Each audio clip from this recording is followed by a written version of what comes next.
Damn.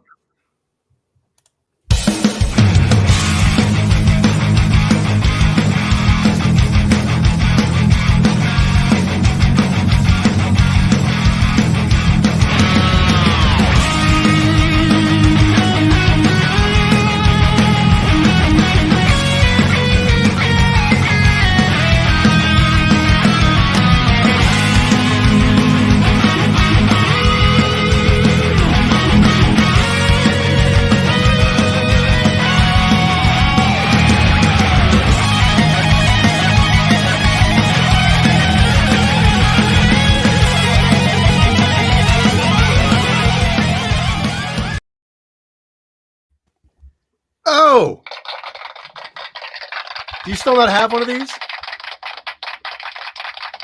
You know what? I'm gonna buy one for you right on the air right now. that's how we're gonna start the show. Let's do it. Let's give everyone your credit card number as well. I'll just let everybody log into my Amazon if they want to buy anything for me, buy anything for you, buy anything for Johnny. Who to who? We can all do it. Let's see, what's this called? Sound Machine. Hello, everybody. What is going on, everyone? We have an action-packed show tonight. Jay's going to buy me a lot of stuff. We're going to talk about Halloween. We have some album reviews to go over. We're going to talk about some bands that piss me off. Oh, I love that topic because I think the majority of bands piss me off. So we might be in for a long night. It's true. Shirt looks good on you, man. What does? That shirt. I bet this hairdo would look good on me too, wouldn't it? And this chin, this Neanderthal chin that he's got rocking, and his minimal IQ brain that dude has.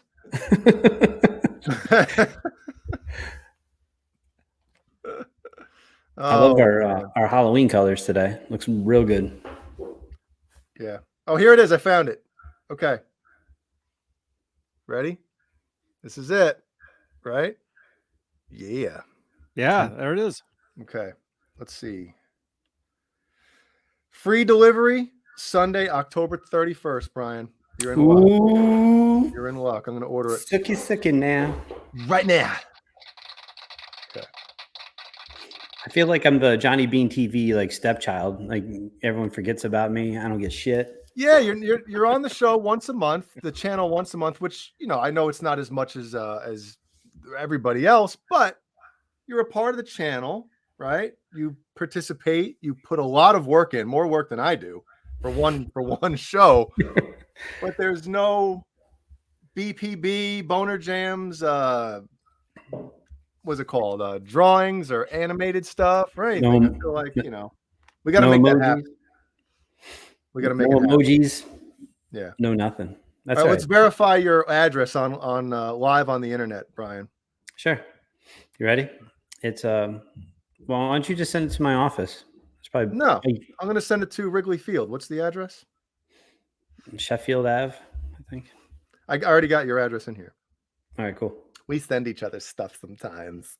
Brian was nice enough to send Ellie and Killian some cool Halloween stuff today, so that was very kind of him. Thank you. You're welcome. You're welcome. All right. Now it's saying delivery November 1st. Son of a bitch. Yep. Yeah, as all day and all night we were chatting before.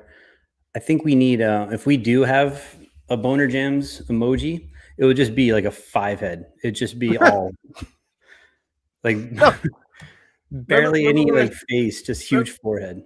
Remember what I said last month about like a girl with a big forehead, like a 5-head, and I was like, "How do my bangs look?" That's a Jimmy Hatcher joke for somebody.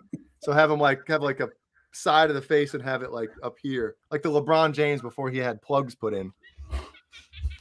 All right, it's ordered, placed. Thanks. There you go, Brian.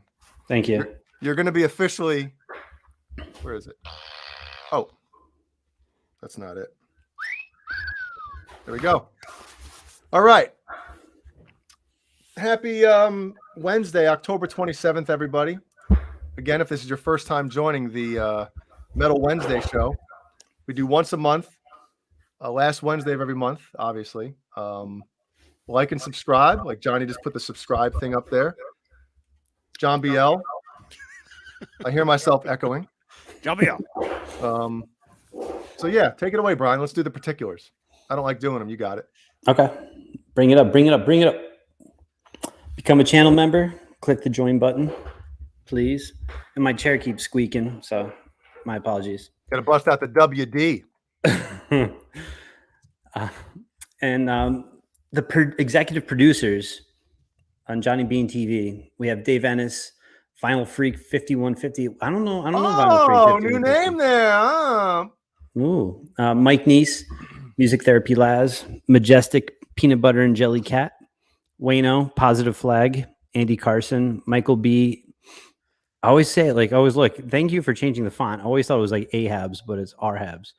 The Chad, Lenny Lou and Mary, James Gum, Johnny Moronic, Stephen Franklin, Michael Smith, The captain, everybody, is the captain. Thomas Santiago, Joe Christian, Steve Carmichael. I can't yell. Steve Carmichael.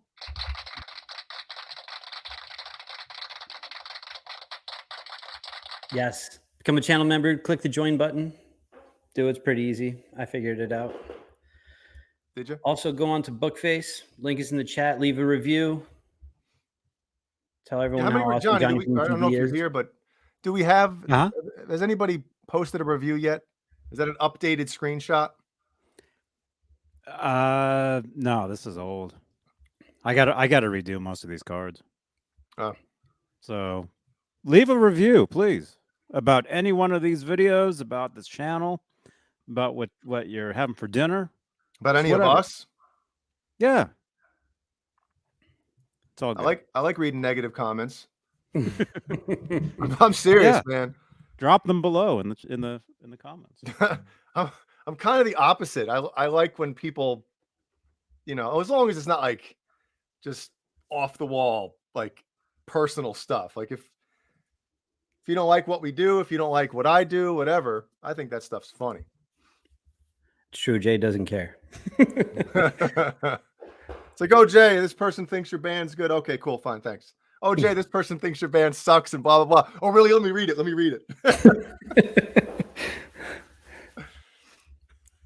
What else we got? Do we have any other particular? I know we got to do a roll call in a few minutes, but there we go. Oh yeah. The Johnny Beane TV is also a podcast. A padcast. I don't know why I just started saying it like that. Everybody. Hey Siri, play Johnny Beane. Listen on Apple, iHeartRadio, Spotify, Bookface Radio. Is that Bookface Radio or is iHeartRadio? I'm sorry. Yeah. Stitcher. The one I always forget. The one that's next to the Amazon Music, SoundCloud. Which one is that, Johnny? Google. There we go. Clearly, I don't use it very often. The most powerful website there is. I'm all about Yahoo. The most powerful company there is. Ruining the world. Yahoo.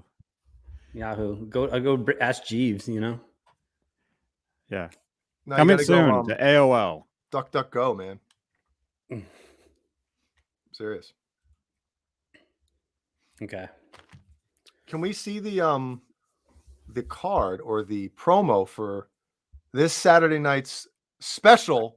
The second, I wish it said second anal, but it says second annual. It's the second great anal event live on YouTube. The great Johnny Beane Halloween costume contest. So we're doing it on Saturday night, the night of the 30th, but it's going to go into Halloween. It's going to be a long show, so buckle up, order some kernels, get it ready to go. It's going to be a blast. I think everybody, probably except for Johnny, is going to dress up because I think he takes himself a little too seriously on Halloween. Yeah. No, I was going to dress up, actually. I was going to do some sort of something. What? I will totally change my appearance in some way. Oh, you heard it here first, folks, on Metal Wednesday, October 27th, 2021. Who I think I know most of these people. I like the fat J in the background. Can we can we Dude, zoom in? I didn't see that until I think Kurt 5150 texted me with that zoomed in, and I was like, oh my god, I didn't even notice that. If I Three could Bill zoom Hannon in, over there. I would With actually. Here, I can send you guys what that actually looks like. with the Dawkins shirt as well, and it's because of the of Colonels why I'm like that. We have John Bull on fire is the devil. We have Caleb as Frankenstein. Who's the guy in between you and John Bull with the? That's Kurt 5150. See, even he has an emoji on here or whatever you want to call it. But Boner Jams doesn't. Cobra Kai, man, we got to make it happen. I like the Mancuda one on the left. I think he's doing the tuck move. Yes, yep. I like it. He And looks then good with the tuck Genie move. is next to him.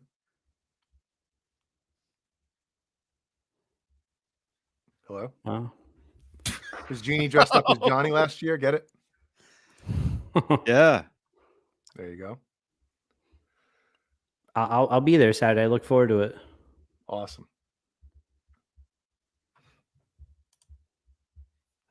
So join us. It's going to be a great show. We got some fun things planned. I'm not going to give away my idea or my costume, but I think you're going to want to tune in. It's going to be pretty funny.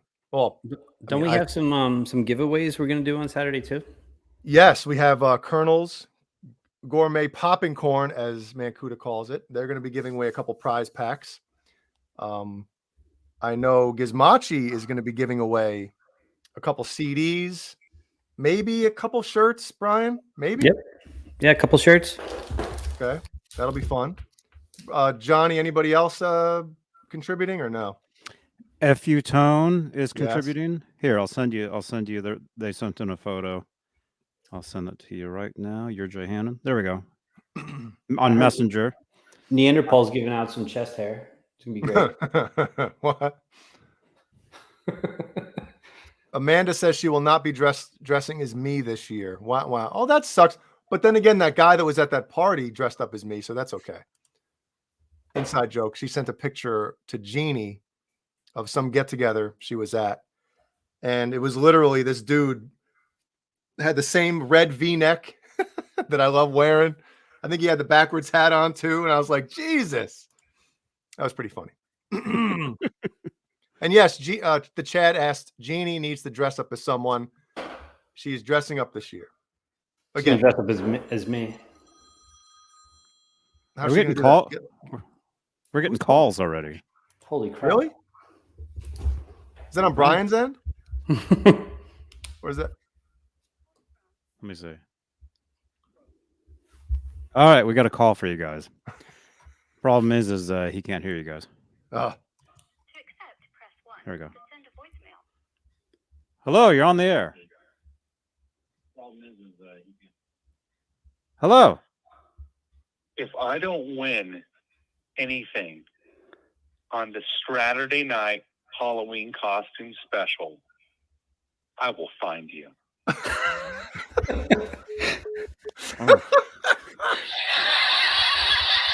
Whoops. Was that funny? I think we may have to arrange it where that person wins everything. Everything. That was frightening. He sounded serious, didn't he? Yeah. Yeah. Well, you better bring your A game if you're going to make a threat like that. Yeah. You better bring it. Yeah. There's a lot I'm going to say, but it was all terrible. So yeah, you better bring it. What are you drinking? I needed one of these, man, to get me to get up. A Monstrico? Because I'm out of gas today, man. Out of gas. What you got? Silence of the Pumpkin. Oh, that's pretty cool. It's delicious. It's not an IPA, is it? It's pumpkin. Oh, I don't know if are there pumpkin IPAs. I don't know. I hope not. Me too. I hate IPAs. It's a season. I skip IPAs for a few months. I have to give it a little rest. Isn't it strange how the seasons can sometimes dictate your taste buds? That's weird to say. Dictate. Right? Dictate your taste bud. No, think about it. Seriously, think about it. like Halloween time, like once it gets a little cool, you know, after the summer, you start drinking the pumpkin spice flavored things, right? But once it gets a little colder and it starts feeling that Christmas spirit, all of a sudden that pumpkin spice just doesn't taste the same anymore. And then you want that peppermint mocha type of thing. And then once that's over, all of a sudden you don't want it anymore. It's not because you have it too much, because, you know, I'm not going to Dunkin' Donuts 5 times a week. But I am. Your boy's gained like 15 pounds in the last month, like Halloween season. You have? I feel it, but at least I've been working out every day, though. My jubblies are getting more swollen, but my gut looking Jimmy Hatcher style lately. It's pretty bad. Oh no. Man. Well, no, but you're right. You know summer's over when they start rolling out the pumpkin beers at the liquor store. Yeah, Brian, it's funny because I think we talked about that a couple months ago. Mm-hmm. Like it used to be, it's almost turning into like Christmas season where earlier and earlier they're starting to roll out the Christmas stuff at the stores. Whereas like I remember a handful of years ago, you had to wait till literally like the beginning of October for like pumpkin beers to start showing up. Now they're showing up first week of August, middle of August you're getting them. Or September, I'm sorry. Second week of September you're starting to get that stuff. No, people the breweries, they push them sooner and sooner. They want to be the first ones out with the new hotness, right? Yeah. But that shit pisses me off. Didn't I tell you I wrote a letter to Sam Adams? Did you? I did. No. Pissed me off. Let me tell you a story. Let me regale you with a quick little story. And don't worry, everybody. We're going to get to the metal. I know we'll get to the metal. We're getting to the metal. I like good stories here. So it was December 21st, the first day of winter. December 21st, the first day of winter. In a world when Jay has diarrhea every other day. And uses the bidet. No, December 21st. This is a couple of years ago. And I go to my local grocer, if I may. It's not the AMP, is it? Uh-uh. Okay. It's not the Kroger. It's not the Piggly Wiggly. Not the Food Lion? Nope. And I go there because I want to purchase some winter lagers from Sam Winter Lager. I go in. Spring Ale was out. What? December 21st, literally the first day of winter, Spring Ale is out. I was like, oh, hell no. So I was compelled. I wrote a letter to Sam Adams. And I was like, stop the insanity, Susan Powder style. Let me enjoy winter ale in the winter. And you know what the response was? Suck it. Nothing, not a damn thing. I get no response. Now, was it a handwritten letter or did you just email? No, handwritten. Like, oh, so they didn't even nobody reads that stuff anymore. No, but like I wrote it with love and care, and I was trying to be polite, but I was like, come on, you know, like same thing. I love Oktoberfest pumpkin beers, but I don't want to drink them when it's 93 degrees out in the end of August. Yep. So I generally wait until the beginning of September and I go from there. But September, October, November, you can drink pumpkin, but once it's December, we're done, right? Then it's stouts. Yeah. So I'm not big on I dig some of the summer beers I like. I like more of the pumpkin ones, you know. I kind of like that in the fall. But the winter ones, man, they're just a little harsh for me. I'm not the biggest beer connoisseur. Like I know you and Jeannie love that stuff, but I don't really drink too much beer in the wintertime. It's all you only drink rum. Yeah. So anyway, what do we got on tabs for tonight? So first thing, did you listen to any of the albums that I discussed? I listened to the 3 Mastodon songs. I already heard 2 of them. I forgot that I listened to both of the previous ones. Sure. So I listened to the third one, the newest one, earlier today. Is that you want to start with that? Yeah. So what we're going to discuss, there's a few albums that came out this month, and there's one big ass album coming out on Friday. So Trivium, 12 Foot Ninja, Dream Theater, and Mastodon come on new albums. A lot of metal. So I wanted to chat a little bit about it. And also everyone in the chat, if you've listened to these albums, please let us know what you think. And if you haven't, turn this off right now, go listen to it, then come back. Oh, no, I'm joking. Just check it out later. Don't ever turn this off. No, hell no. Yeah, let's start with Mastodon. Okay. Should I go first? You go first. Go ahead.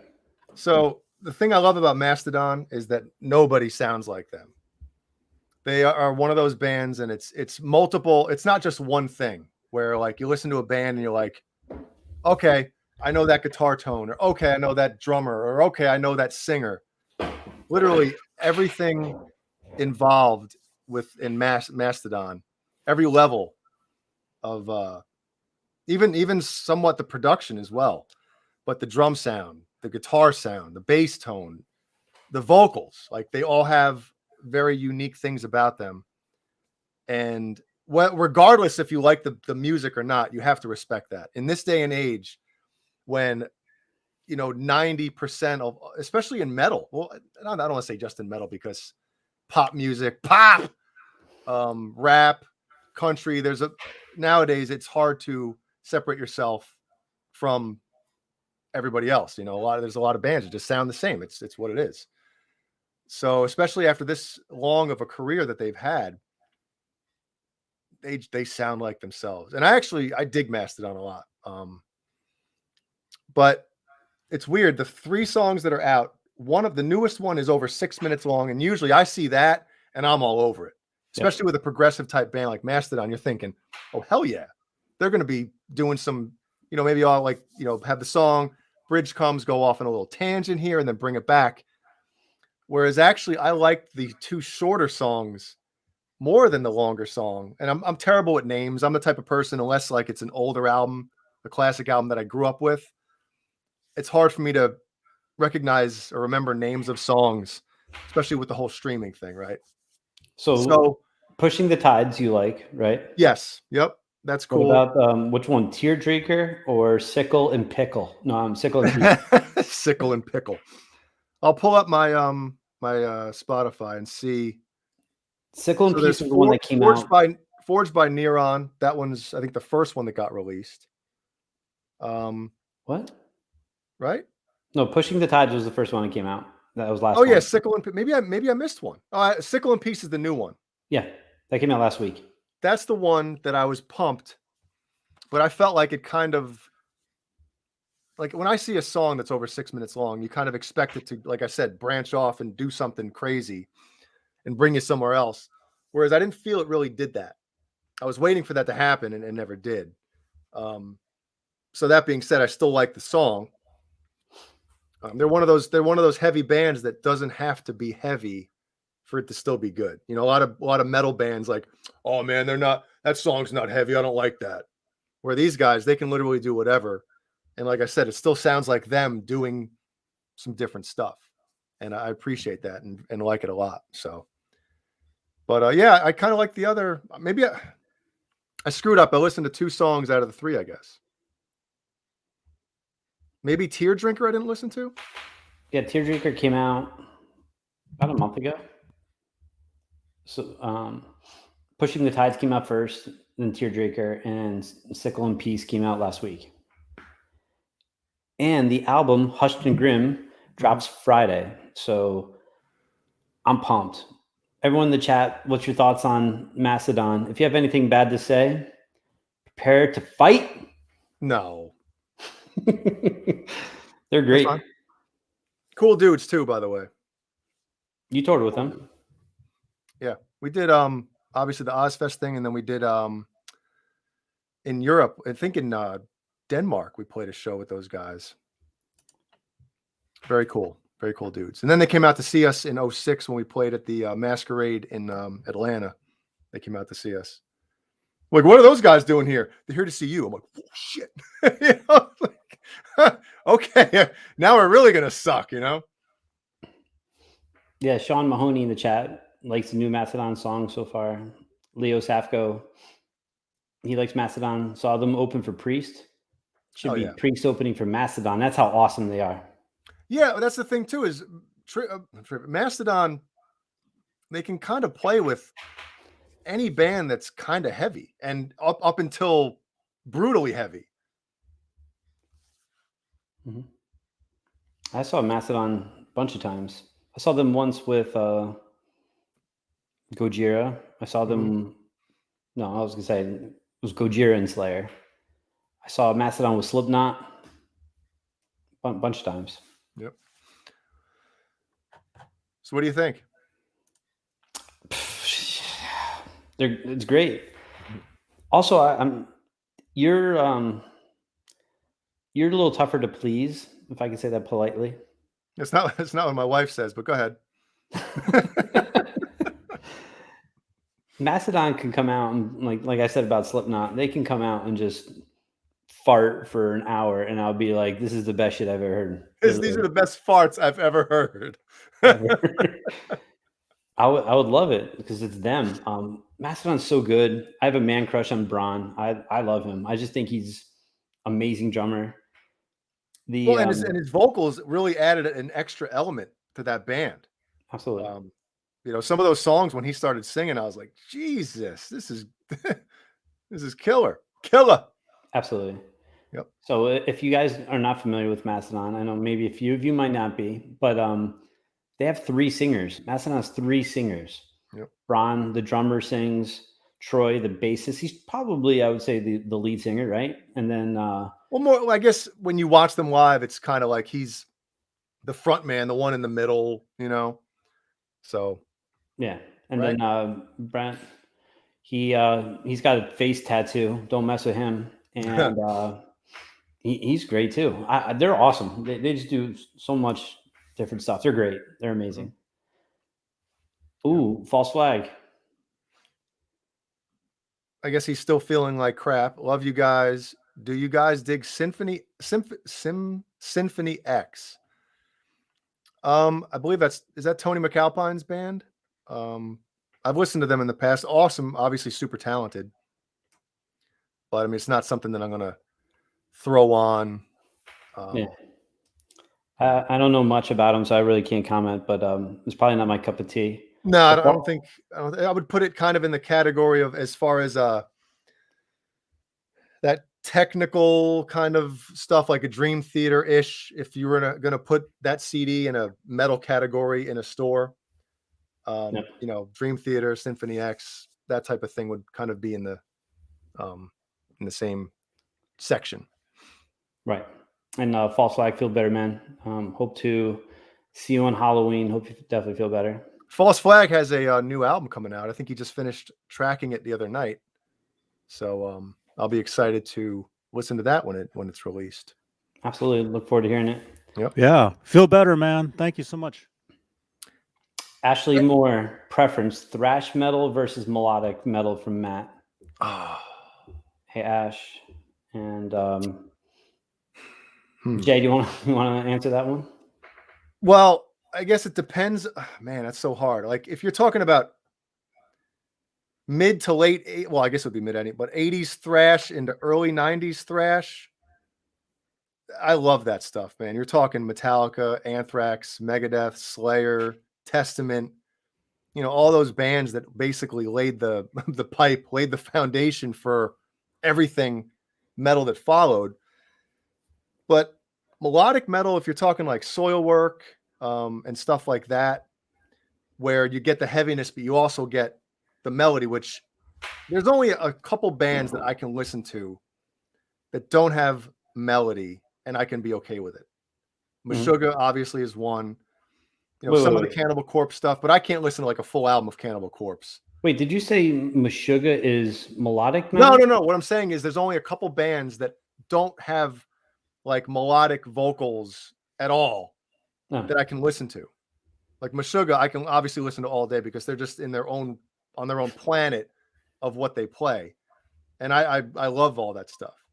But as much as I like metal, I need some kind of melody to keep me, and I'm not just talking about the instruments, I'm talking some kind of vocals. Like Fear Factory, the thing I love about Fear Factory, their whole career is like, yeah, brutal, but there's still the clean melodic vocals to kind of still, hold me in and keep me engaged. Otherwise, I mean, maybe I'd still listen to it if it was just straight, brutality the whole time with the vocals. But I need some kind of melody to keep me coming back.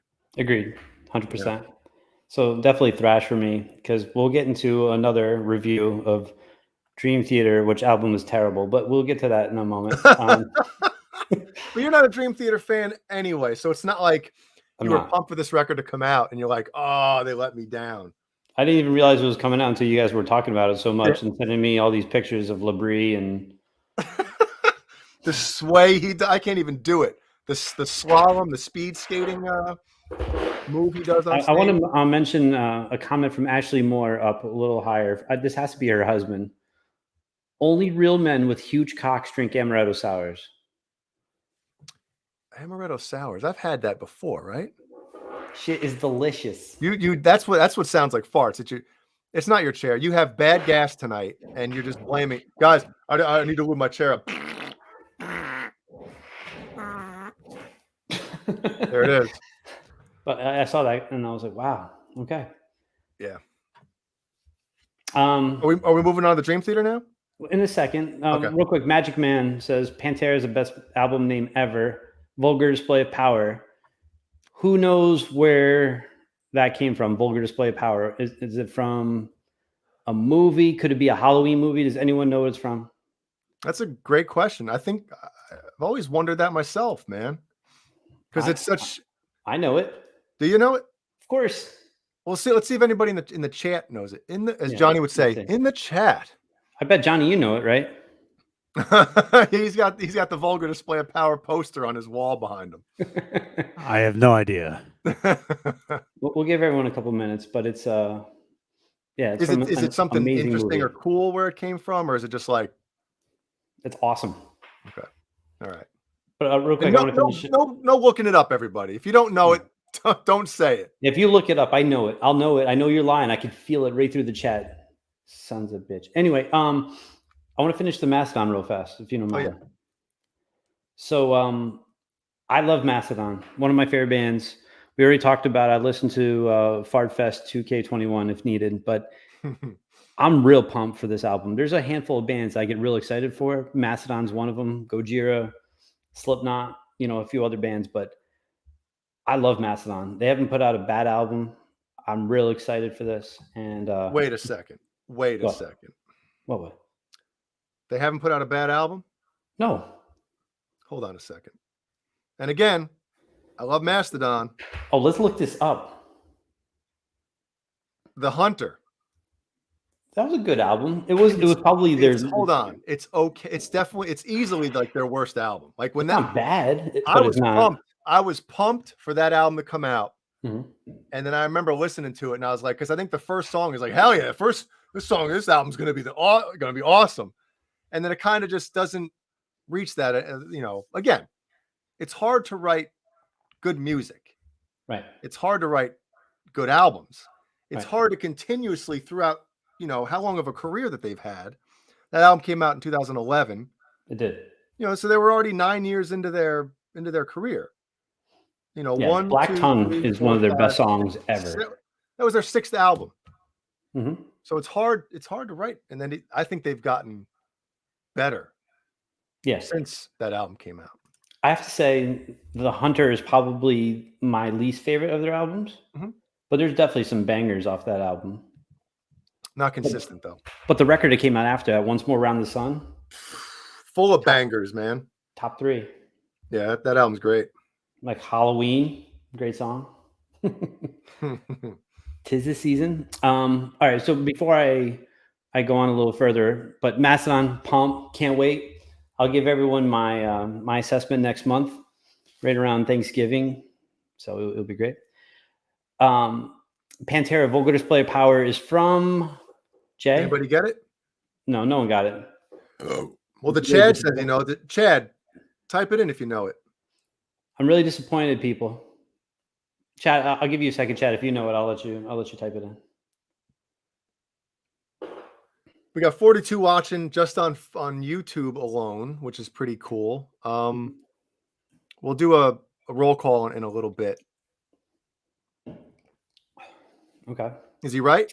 The chat is right. Yes, it's from a part in The Exorcist where Reagan, fully possessed now, the Father There Damien you go, comes into Chad. the bedroom.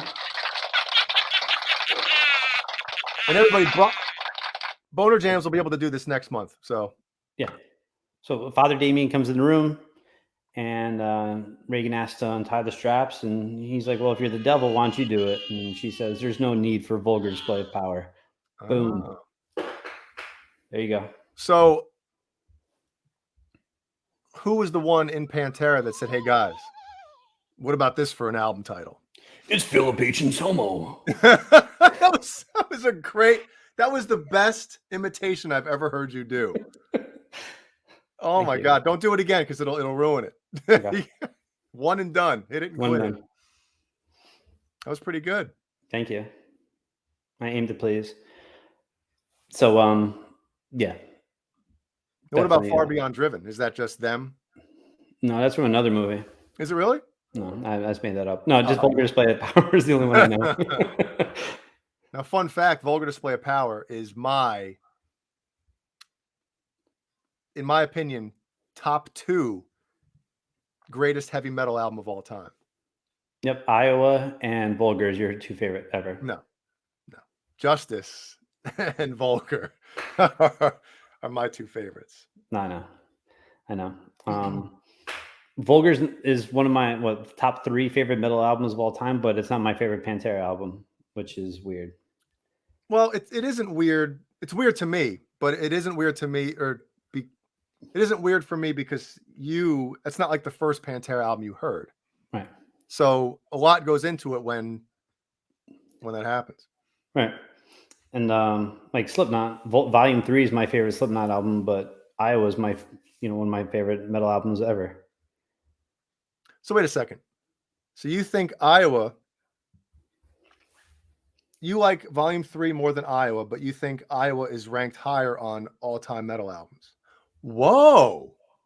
Hey now, that's pretty interesting. Yep. Wow.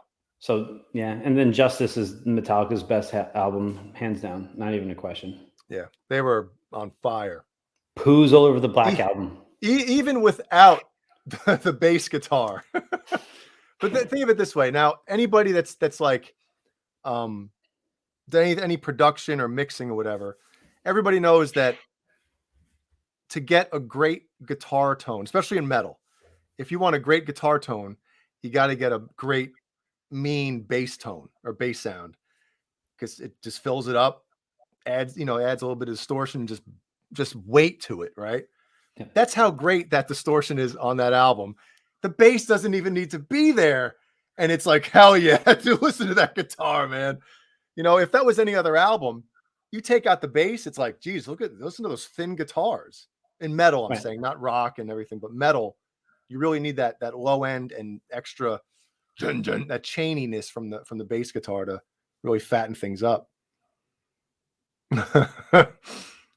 Yep. Dragging balls. Let's call John BL. False flag. Drop some more coin for us. Thank you. Train of Thought era Dream Theater. Pity about Labrie. All right, let's talk about Dream Theater, shall we, guys? Train of Thought, in my opinion, is their last great album. That album is awesome. I love that album. I know we're all friends here, right? Everyone in the chat, we're family. We can be honest with each other, right? Yep. This new Dream Theater album is pure garbage. I listened to it twice, all the way through. I've lost 2 hours of my life. It's bad. I think you said it yesterday in a chat with Jordan Rudess pisses me off. Yep. And I think Petrucci should not produce their next album.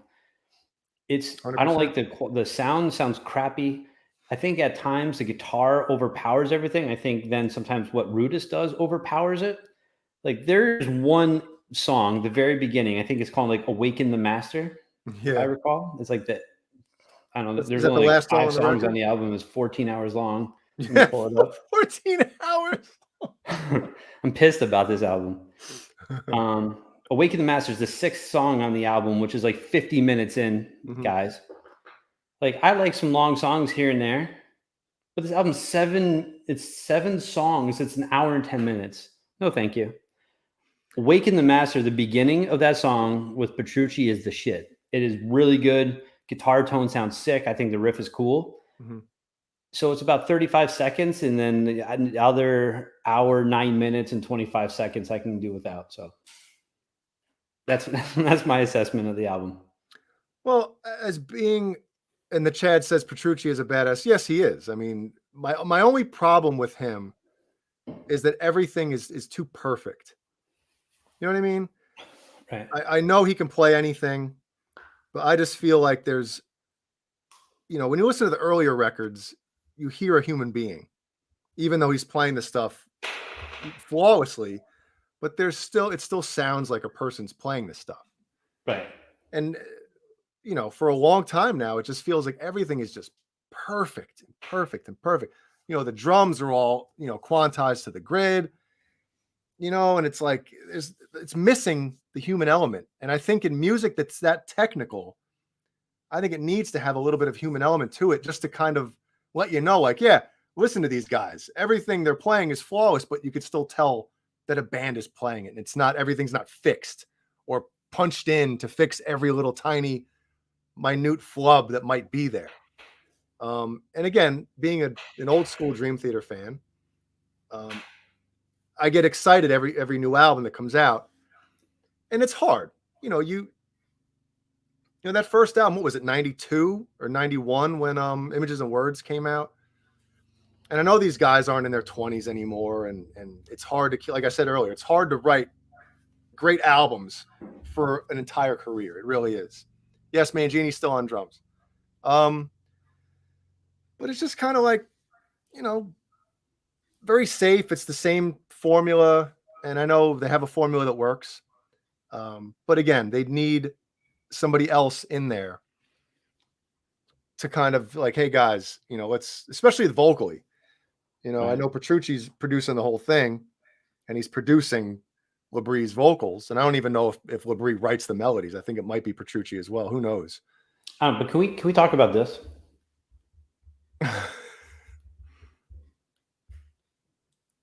Come on. Let's focusing on that dude behind you. This is a 62-year-old grown man wearing leather pants. Hey, man, he's on stage and we're not, I'd rather not be on stage looking like this. Why isn't this focusing? What the fuck? I don't know. Anyway, my man's dye job. I don't know what's worse, this album or his dye job. Well, I mean, listen, if you're a Dream Theater fan, you listen to the new album, it's like, yeah, okay, it's all right. But again, it's just the same thing. And again, what I said about Jordan Rudess, obviously he's musically, he's great. If you're going to start, you want a keyboard or piano player or whatever to write some stuff, yeah, you're going to want him to do it. Right. I think he takes away from what Dream Theater had years ago with Kevin Moore and Derek Sherinian, who somebody mentioned Sherinian was their favorite. Whether it was a Big Loss or something, Sherinian. False Flag. Yeah, they're just missing that, mysterious element. You listen to, especially like you listen to Awake from Dream Theater, which is their, the album that came out after Images and Words. Right. And there's a lot of stuff in there where it's just, very cool things happening from the keyboards. Right. And they're missing that now. Sure. They've been missing it ever since what's his name got in the band. So, and speaking of Portnoy, so I can go on Dream Theater for a while now. Speaking of Portnoy, that'd be great. When he left Dream Theater, I was pumped. I was like, all right, they need a change. He has a little bit too much control. Remember, like in what's the song that Mike Balls was mentioning yesterday? That Nightmare to Remember. There's that one part near the end of the song when Portnoy's doing these stupid day after day, like these stupid vocals. And now when they do it live, Labrie actually does something better. But I was pumped. I was like, hell yeah, Mike Mangini is going to be the new Dream Theater drummer. Oh my God. This is going to be the greatest band ever. But I don't know. I just feel like now Petrucci has like so much say and so much power in the band, where it's just, I don't know, it's not really. I think they almost need Portnoy back. I'd take him back in a heartbeat. I agree. You know, well, Derek Sherinian plays keyboards on False Flag's album coming out. Oh wow, that's awesome. I'll rather listen to that than New Dream Theater. Me too. Then I saw my mom pop in here. My mom's 62 years old. No offense on 62-year-olds, Mom. I just don't want to see you or Labrie in leather, okay? No offense. I was looking for a picture that we were all commenting on recently. Now, as far as the other albums that you want to go over, I didn't listen to either one of them. Of course not. So, but I'll talk about it though. Yeah, you can talk about it. Don't you worry. But hold on, I'm looking for this. There was a picture of Jeff Tate. I don't know where it is. Yeah, your mom said she's going out tomorrow to get some leather pants. Sweet.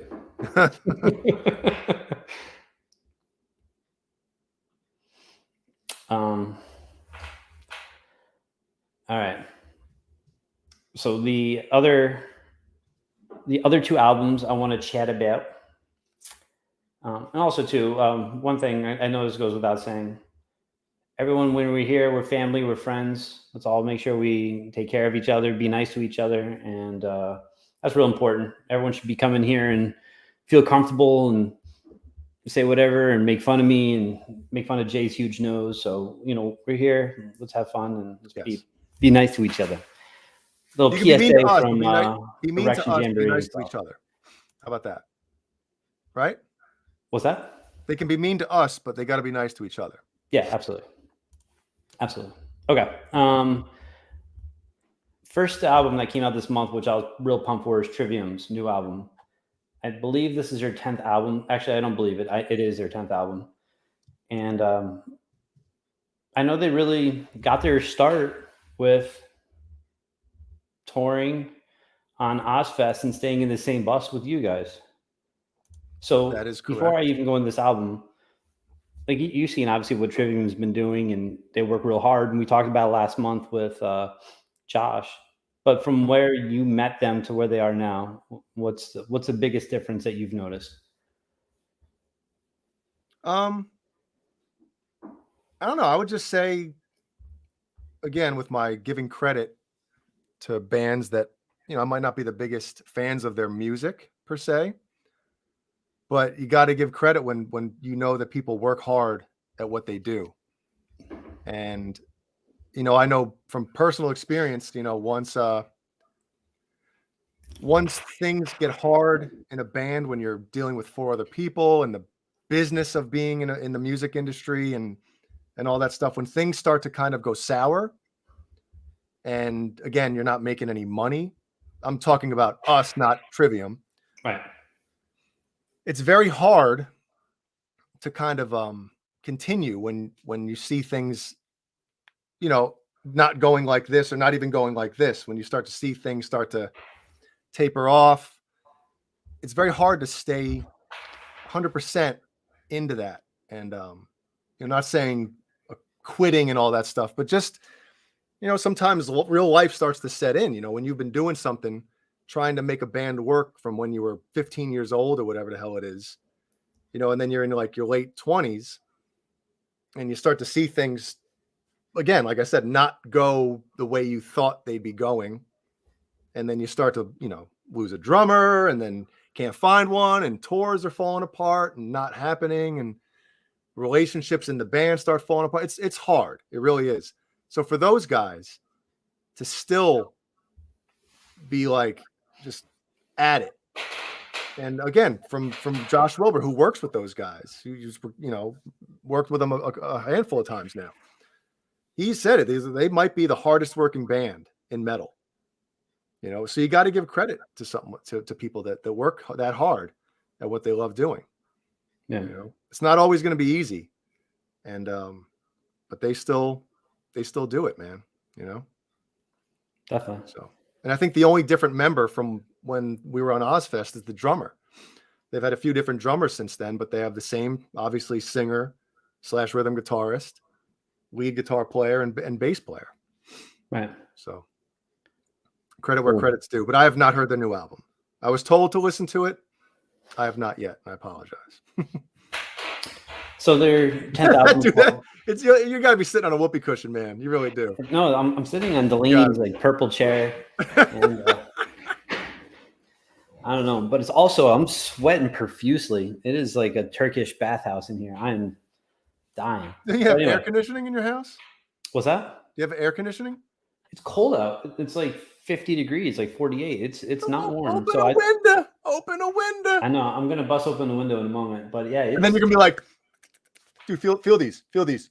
Cold in here. Feel them. We had a bomb cyclone, aka nor'easter, Monday into Tuesday, and it poured. It was terrible out. So we had baseball tryouts earlier today, and it was like 55 for tryouts. So anyway, I'm gonna bust open some windows in here in a moment. Anyway, In the Court of the Dragon, real good album. The first song was like an intro, but it goes into the Court of the Dragon. Really good song. Everyone should check it out. Best song on the album is like a sword over Damocles. I had to read this. It was like some Greek mythology thing. It's pretty cool. Pretty cool story, actually. So if you're not familiar with Damocles, check it out. It's a pretty cool story. Actually, no, I lied. Feast of Fire is my favorite song on the album. It's good. It's real good. I can go on and on about this album. Check it out. Right. I haven't listened to it a ton, I have to say, just because it's October, doing a lot of Halloween stuff. I'm listening to like this Sirius XM Scream Radio, so I'm just listening to like crazy Halloween soundtrack, just driving around. So I'll listen to it more once we get past Halloween, but it's real good. Check it out. Good metal album. If you want to rock, there you go. Check it out. And then if you listen to it, let me know. Shoot me an email. Send me a email, text, Morse code message, something. Just let me know what you thought. So Leo Safko loves Trivium. Yeah, man. There you go. Maybe we can try to get one of those guys on. Hell yeah, that'd be great. My preference would be Corey. Well, let's get Corey. And a couple of years ago, I met them. They were super nice. And I was wearing a Gizmachi shirt. And they were so pumped when they saw me. I thought they were excited to see me, but no, it was my shirt. Oh, the shirt. Oh. They're like, oh, Brian's here. Oh, no, he's not. So that's the first album. The second album that came out this month I was real pumped for was 12 Foot Ninja. I'm going to pee. Do it. 12 Foot on Ninja. Your own. 12 Foot Ninja is a fantastic band from Australia. Let me know in the chat if you've heard them. They're great. They came out with their third full-length album. And I'm torn on this album. The first two albums are real good. This third album, there's a song called Vengeance. The album's called Vengeance. It is probably the worst song from a band that I really like that I've heard in ever. It's terrible. And Mom, they're awesome. Never heard of them. They're great. But Wayno, tell me what you thought of this album. But the song Vengeance, I think, is pure garbage. But then they have a song called Culture War. It's the seventh song on the album. It's one top 3 12 Foot Ninja songs I have ever heard. So, sorry. There's 10 songs on this record. There's probably 6 real good songs, 1 or 2 decent songs, and there's just a couple real poopy songs, real crappy songs. So, it's I'm a little disappointed, to be honest with you, but there is some really good stuff. So yeah, Jay, did you listen to any of these new 12 Foot Ninja songs? No, but I heard enough of you and Mike Balls going back and forth in our text thread about it. So I feel like I've listened to it. And it makes me not want to listen to it. Have you listened to any of 12 Foot Ninja stuff? Not voluntarily. when Mike was down here a couple years ago, Yeah. him and Chris put it on. They had, like I said, a video that was pretty funny. And I mean, it was a cool song, but again, from what I remember, the drums didn't sound like real drums, and that's a big no from me. I feel like, and I could be wrong. I could be remembering it wrong, but that drives me nuts, man. When drums don't sound, when I can tell that they're either triggered or programmed, and there's just, again, no human element to them at all. Sure. No dynamic. It's just everything's so perfect.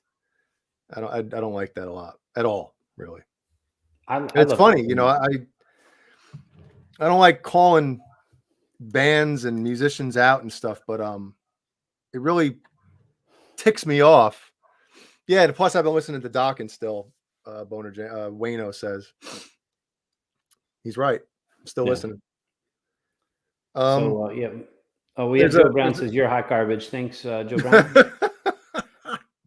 Judge Joe Brown. You're 100% right, Wayno. Jay, all he listens to is Dawkins. I think Jeannie's kind of numb to it now. I think for a while there, after like the first 2 or 3 weeks, she was like, "My God, we're still listening to this." I'm like, I can't stop. I can't.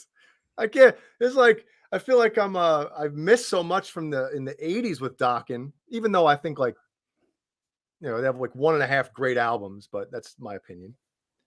Right. But anyway, long story short, I still put it on. And again, hate calling people out, but there's a guitar player, a pretty popular guitar player right now, who we tried to get her on the show a couple years ago. Get her on the show? Yeah. And at first it looked like it was going to happen. And then all of a sudden I never heard back. I tried emailing again, and then I never heard anything. And I was like, okay, I guess she's too big now. But she I know who it is. Yeah, I know. She just released a new song with the singer from Disturbed. And the drums, man, like, she keeps saying to people commenting about the drums in the comments section, that they're real. They're not real. I mean, maybe he played the drums, but what you hear on that song, those are not real drums, man. So if you don't like programmed drums, then why do you like Fear Factory? Because it's a part. It's a guys. I just got him. Yeah, you see that right there. No, it's a different thing. He has no idea what I'm talking about. Yep. It's a different thing. It's like, well, here, listen, Fear Factory, right? Right. When they had Raymond Herrera, the original drummer, those drums weren't 100% tight until they got to like Digimortal. So, the first, what the hell's the name of the first album? I always forget it. But then you got Demanufacturer, which is their second album. Right. Those drums, yeah, they're all triggered. They're all, triggered drums. Right. But they're not super tight. You could hear mistakes all over the place. Obsolete. There's still stuff that's not super duper locked in tight. But again, you're talking Fear Factory, which is supposed to be like machine-like. Sure. So I'll take, that type of sound for that band because it's kind of a part of what it is, everything's locked in and stuff like that. But it's just kind of annoying to me now with a lot of the bands coming out, and especially it's really soul of a new machine. Thank you, Majestic PB and J Cat. Right. Mike Jones, it's pretty funny. Hey now, Keith Campbell. It seems like a lot of these solo guitar players now, especially now, they're all using programmed drums, but not even good programmed drums. Like, should I program drums for bands? Ask Cameron Brown. He's a solo guitar player. He had people ask him, dude, who played drums on your song? He's like, Jay Hannon. Like, what? Who's that? So there are people who can, if you don't have access to a drummer or a great studio to do it, there are engineers or producers out there that can program drums and make them sound like somebody really played them. You know, it's not like it's a far-fetched thing. Sure. So it really pisses me off, man, that a lot of these solo guitar players are just going with, yeah, Cameron said, can confirm this is true. See? So he doesn't like it either. Like when he's writing songs, Cameron, he tells me all the time on the phone, he's like, dude, I can't get inspired with these stock, you know, drums that these things come with, blah, blah, blah. So I don't know. I wish me and Cameron lived like close together. That way we'd have like 10 albums out by now. But anyway, my rant is over on people using over the top fake drums. True. Call your boy. Well, Jeannie's here. What's up, Jeannie? Is she Jeannie? Are you still on your bike? Are you done? So again, getting to 12-foot Ninja. No, they're not programmed. They're not programmed. No, they might not be programmed, but I'm sure they're using samples and stuff like that. I gotta listen to the new album. Well, you know what? I'll tell you right now. I'll listen real quick. Go ahead. Keep going. Keep talking about it. I'm gonna listen. 12-foot Ninja is great. They do a lot of different styles. They'll throw in some like weird 70s vibe and come in with some brutality. And also, we were talking about last month, they're the first band that I heard that used that drop pedal, right? So I think, I'm not sure what they're tuned to, but then they'll drop it, and I know they'll drop to like A. So they might be like C or C sharp. I think it's C. And then they'll hit that drop pedal and they go to A, and they're chugging pretty hard. So it's pretty cool. Why is everything electronic? What do you mean? Am I on the wrong out? What's Vengeance? Vengeance? Yeah. They do some electronic stuff. Dude, I'm like 4 songs in and it's all... The third song off the new album is pure garbage.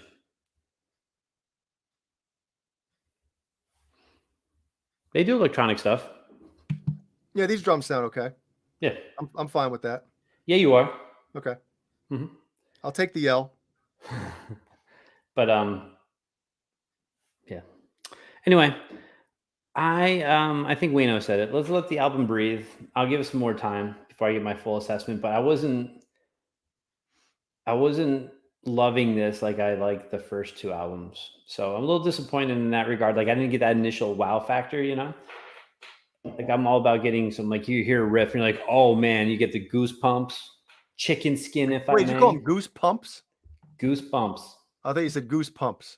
No, I think it's my chair rocking and rolling. But goosebumps. Yeah, I don't know. Hopefully it'll grow on me. But that third song will not grow on me. That song sucks. Dude, you know, it usually, right? If a band comes out with an album and there's a title track on said album, right? I almost am accustomed to that being the best song on the album. Sure. Because when you're writing when you're writing music for in a band or whatever, the song that gains the name of the album, to me, that's like, dude, this song represents what the best of what this album offers. Title track, right? Sure. Like on the new Gizmachi record, the title track is Omega Collide, the last song on the album. I think it's the best song we've ever written. So that song, in my opinion, deserved the title of the album, you know? So it's weird how the title track on this album you say is the worst song they've ever done. Worst song ever. I like when bands come out with songs that's the name of the band. So like there's like Black Sabbath off their album Black Sabbath with their hit single Black Sabbath. I love that. That's pretty funny. Me laugh. Oh, if John you want, jump in and you want to do a quick roll call while I open some windows and stop. All right, let's do this first. Everybody in the chat, we're going to do roll call. I want everybody to type in their favorite Halloween movie, and then we'll do a roll call. I'm going to put on chapstick. Okay. Yeah, Wayno agrees, said the title track should rip. Dude, talk about like Master of Puppets, right? Jeez. The song And Justice for All from And Justice for All. You can keep going. Go down the line, right? Van Halen, 5150, off of 5150. Arguably the greatest song from the Sammy Hagar era. Yeah, Van Halen. Now, 1984, I guess you really can't, include that. It's kind of like an intro, which, that's kind of cool too. Wait, what the hell's going on right now? Kind of a keyboard intro going into the album. I guess that's kind of neat how they did that. Hold on one sec. What is this? John Biel? No, we're not talking about Van Halen. No. I'm sorry. Back to you. Oh, smack. Got goosebumps. Goosebumps. Do you want to do a quick roll call? Yeah. I'm going to go. Let's see. So there's not many participants right now. We got 46 watching, but we don't have that many participating. Everybody, come on. Say hi. Say something. If you're here and you're watching and you're not chatting, come on. Don't be a stalker. Don't be a camper. Come on. Say something. All right, so we got All Dave, All Night. Jeannie says, who's probably full of sweat. Yeah. The Bops, 5150. Browns fan. Janice Lala. Hi, Janice.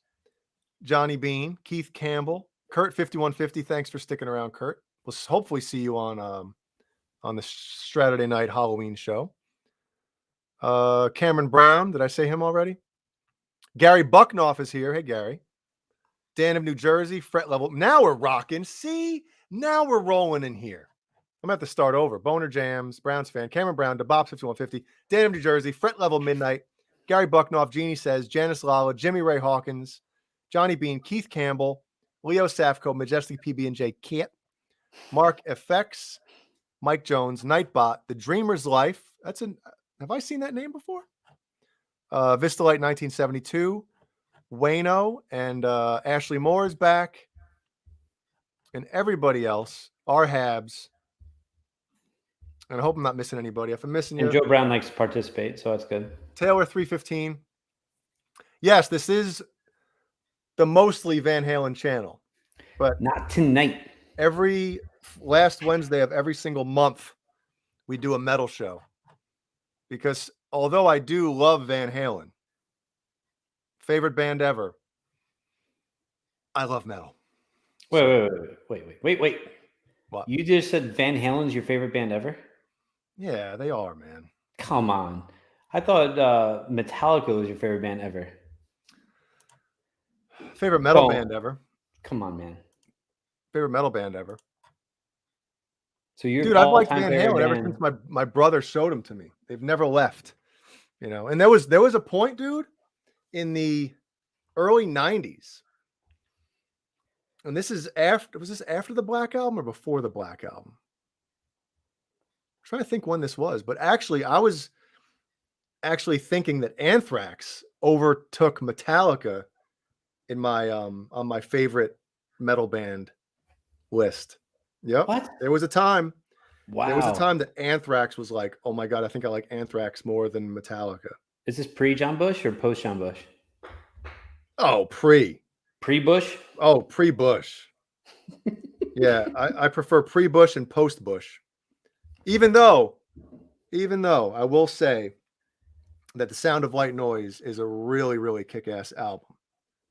But it's not a thrash metal album. And it's way different. The mix, the production isn't the same as it was. And I get it. 93, it was a different time, especially in metal. If you were doing the old school metal stuff in 93, you weren't cool anymore. So sure.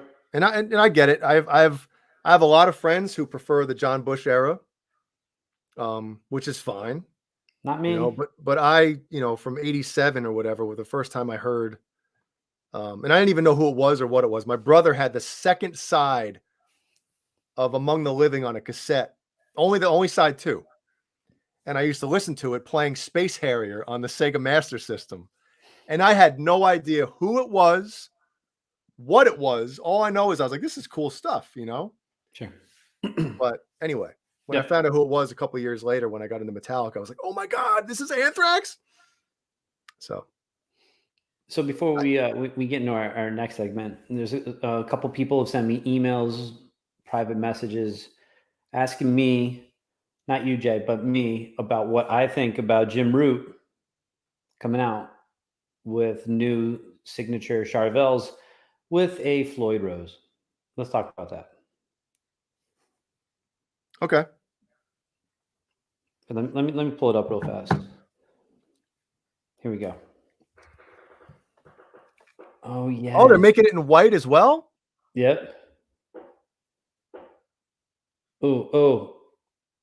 Put it My real focus close. game. Put it real close and then pull it back slowly. Oh yeah. Oh yeah. My My- opinion about my Dream focus Theater game sucks, without guys. Portnoy in the band. I thought I kind of explained it before, but I think they need him back in the band now. I was kind of happy when he was on his way out. Man, you My focus game is weak, guys. doo-doo. I don't know. Good night, Anyway, Dan. there's a Floyd. There's a Hector. Floyd. You know, right here. I'm kind of happy that he didn't go with the regular just black pickups on that. I'm glad they're white. That's kind of cool.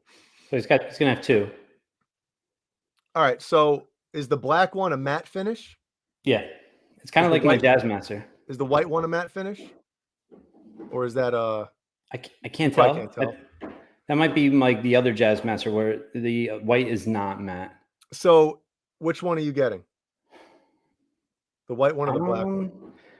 I have I don't know. I'm gonna let the chat room decide because I have the black Jazz Master matte finish. I have a white Jazz Master that I've never played in my whole life, and it's been chilling at Guitar Center for 5 months. I have the white Telecaster. So I don't know. I'm gonna let and plus I have a black Strat Jim Root. So this would be my 5th Jim Root guitar. How many whites and how many blacks? 2 Caucasians and 2 and 2. All right, so this will break the tie. Yep. So I'm gonna let the chat decide. So when it comes out, when I'm able to pre-order, well, I'm gonna go with it. So what you guys think? Let me know. You will decide my next guitar. You know what? Here's how I would go about it. But then again, I don't have any matte finish guitars. So my decision would be if they're both matte finished, I would get the white one. Because I don't have any black guitars here, which is weird. I don't know. I think white kind of looks neat, especially with those white pickups, man. The white pickups and then the black matte finish has, the humbuckers, but one's black and one's white. Yeah, the zebra. Did you see that? Huh? Yeah, that's cool. Yeah. That's pretty cool. And then someone's asking why did he go to a Floyd? I know Jim Root used to play Floyd all the time before Slipknot. And once he started Slipknot, really went with a non-Floyd, if I may. And so I think he's just going back to that. So we'll see. I'm excited for it though. I love Jim Root so much. Well, we have a guest that's going to stop in for a few minutes right now. Who do we have, Johnny? Hey now. Hello. Hey now. What's happening, False Flag? False Flag. How you going, guys? I just wanted to have a quick word that, I'm not feeling well and I'm a bit under the weather. So what's going on? I hope you feel better, man. But the most important thing is you do look handsome. So. Oh, thank you. Jay, you were talking about Dream Theater before. I just caught that a bit late, but I feel that Falling into Infinity with Sheridan, some of the stuff they did on that CD, even though it got sort of, didn't get the best reviews, there's a lot of good melody on there. Yeah, I'd like to agree with you. Even though it's not their heaviest or anything, but I think that's why I didn't really dig that album, because I feel like they were trying to be more accessible, and which I get, I understand trying to, cross over like what Metallica did with the Black Album. They obviously reached, the mountaintops with that. But I felt like as a Dream Theater fan, I wanted it to continue. Like Awake is a super heavy album Yeah. for what they are. But I mean, I get it. I have a couple friends who actually really like that album too. So And like you said, Train of Thought. That's just a great heavy album. But the problem I have with Train of Thought is Rudess ruins it for me. A 10 out of 10 album. It sort of he just goes off. He just goes off on a tangent. And a lot of the stuff, except for some of the piano stuff that he does, which is obviously beautiful.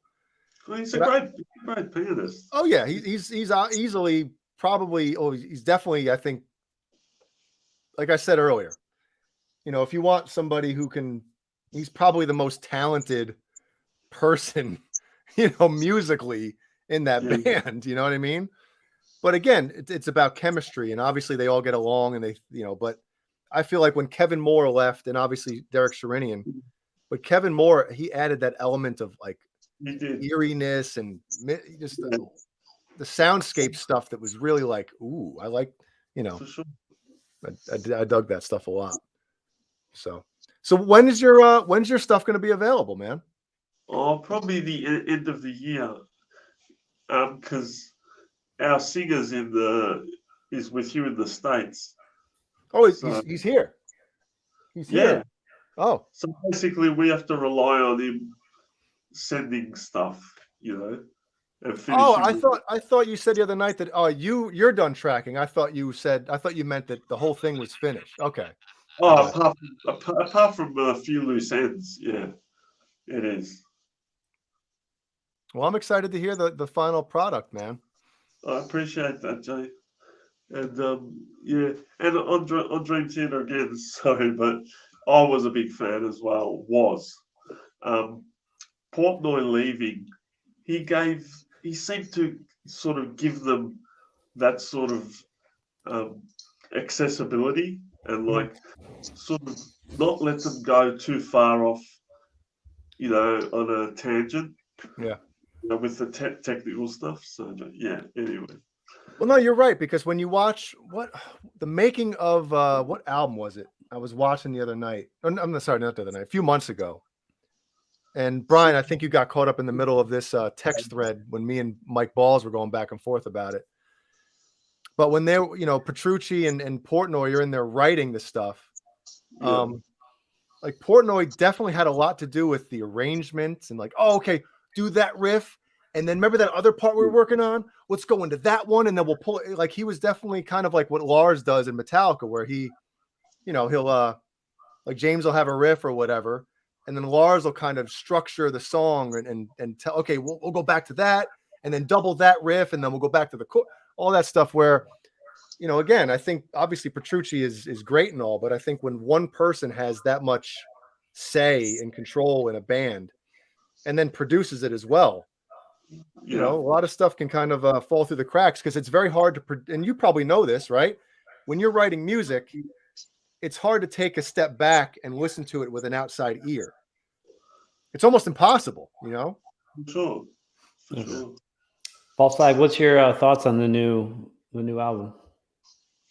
I actually excited. I was excited. I sent it to Jay, like the first track, because the intro sounded so good. With and I the was alien? they're back, but on further listen, they got no idea anymore. They've lost it. No, it's just too much. You're right saying it's like a formula. Yeah. They know what the formula is, and they just keep rehashing it. And there's no great themes on it. That's and there are certain parts. Remember when they started doing like part twos and stuff like that, where they like take the same riff that they had in the previous album or 2 albums ago, and kind of like have an alternate version of that riff with like a different drum beat over top. And it was like, hell yeah, that's awesome. But now it seems like they're kind of rehashing a lot of riffs. There's a couple parts in the new album that I heard. I'm like, man, that almost sounds like, just previous stuff, but it's not like I don't know. I was excited, and then again, you hear kind of one part or something, and you're like, "Oh, this is great," and then you hear the rest, and you're like, "Yeah, it's okay." But your expectations sometimes can ruin things for you. You think something's going to be awesome. Their best has, sadly, it's in the past. Do you know what I mean? Well, how many albums are they in? About 12. Is it 12? They're more than that, man. They were shit. How many albums does John B. How many albums does Dream Theater have? I'm gonna look it up real fast. There's a lot. Yeah, there's a lot, and don't count the studio, the live albums. Right there with John B.L. Looks like he's wearing a bear shirt. Yeah. Let's see. Dream Theater. 1, 2, 3, 4, 5, 6, 7, 8, 9, 10, 11, 12, 13, 14. 14. Well, the last two have been so bad that I haven't even paid. I don't even count them. So 14. I mean, I say this all the time, man. It's hard to write good, and this as a songwriter. It's hard to write good music. It's hard to write good music for 30 years. Absolutely, especially in the same genre. Yeah, but I guess when you're just writing the same songs over and over again. Yeah, and Labrie or Labrie or whatever his name is just like you guys made me laugh saying it. He's 65 wearing leather pants. I mean, yeah, it's kind of like a bit. It's like my dad wearing leather pants. It's not gonna happen. I know, but I mean, I understand that these guys still have to look the part up on stage, and you don't want to look like, an old fart up there. And I hate saying that, because like your mom said, Brian, 62 is not old, especially when you are 62. Except when you're Jordan Rudess. Yeah. But it's true. They're not Motley Crue. They're Dream Theater. They're supposed to be. It's sort of they're not a band like Motley Crue where they have to dress up. Oh yeah, they don't have to rely on they don't have to portray like an image up there. Like you're getting the majority of the people that are fans of you are musicians themselves. Yeah. And for the most part, they could care what you look like. It's all about the music. I care what you look like. I'm just saying. I'm just saying. Yeah, look at Jeff Tate back in the day, and like one of those pictures you sent. Come on. Taylor 315 says at 7/8, I think Labrie was the reason Portnoy left the band.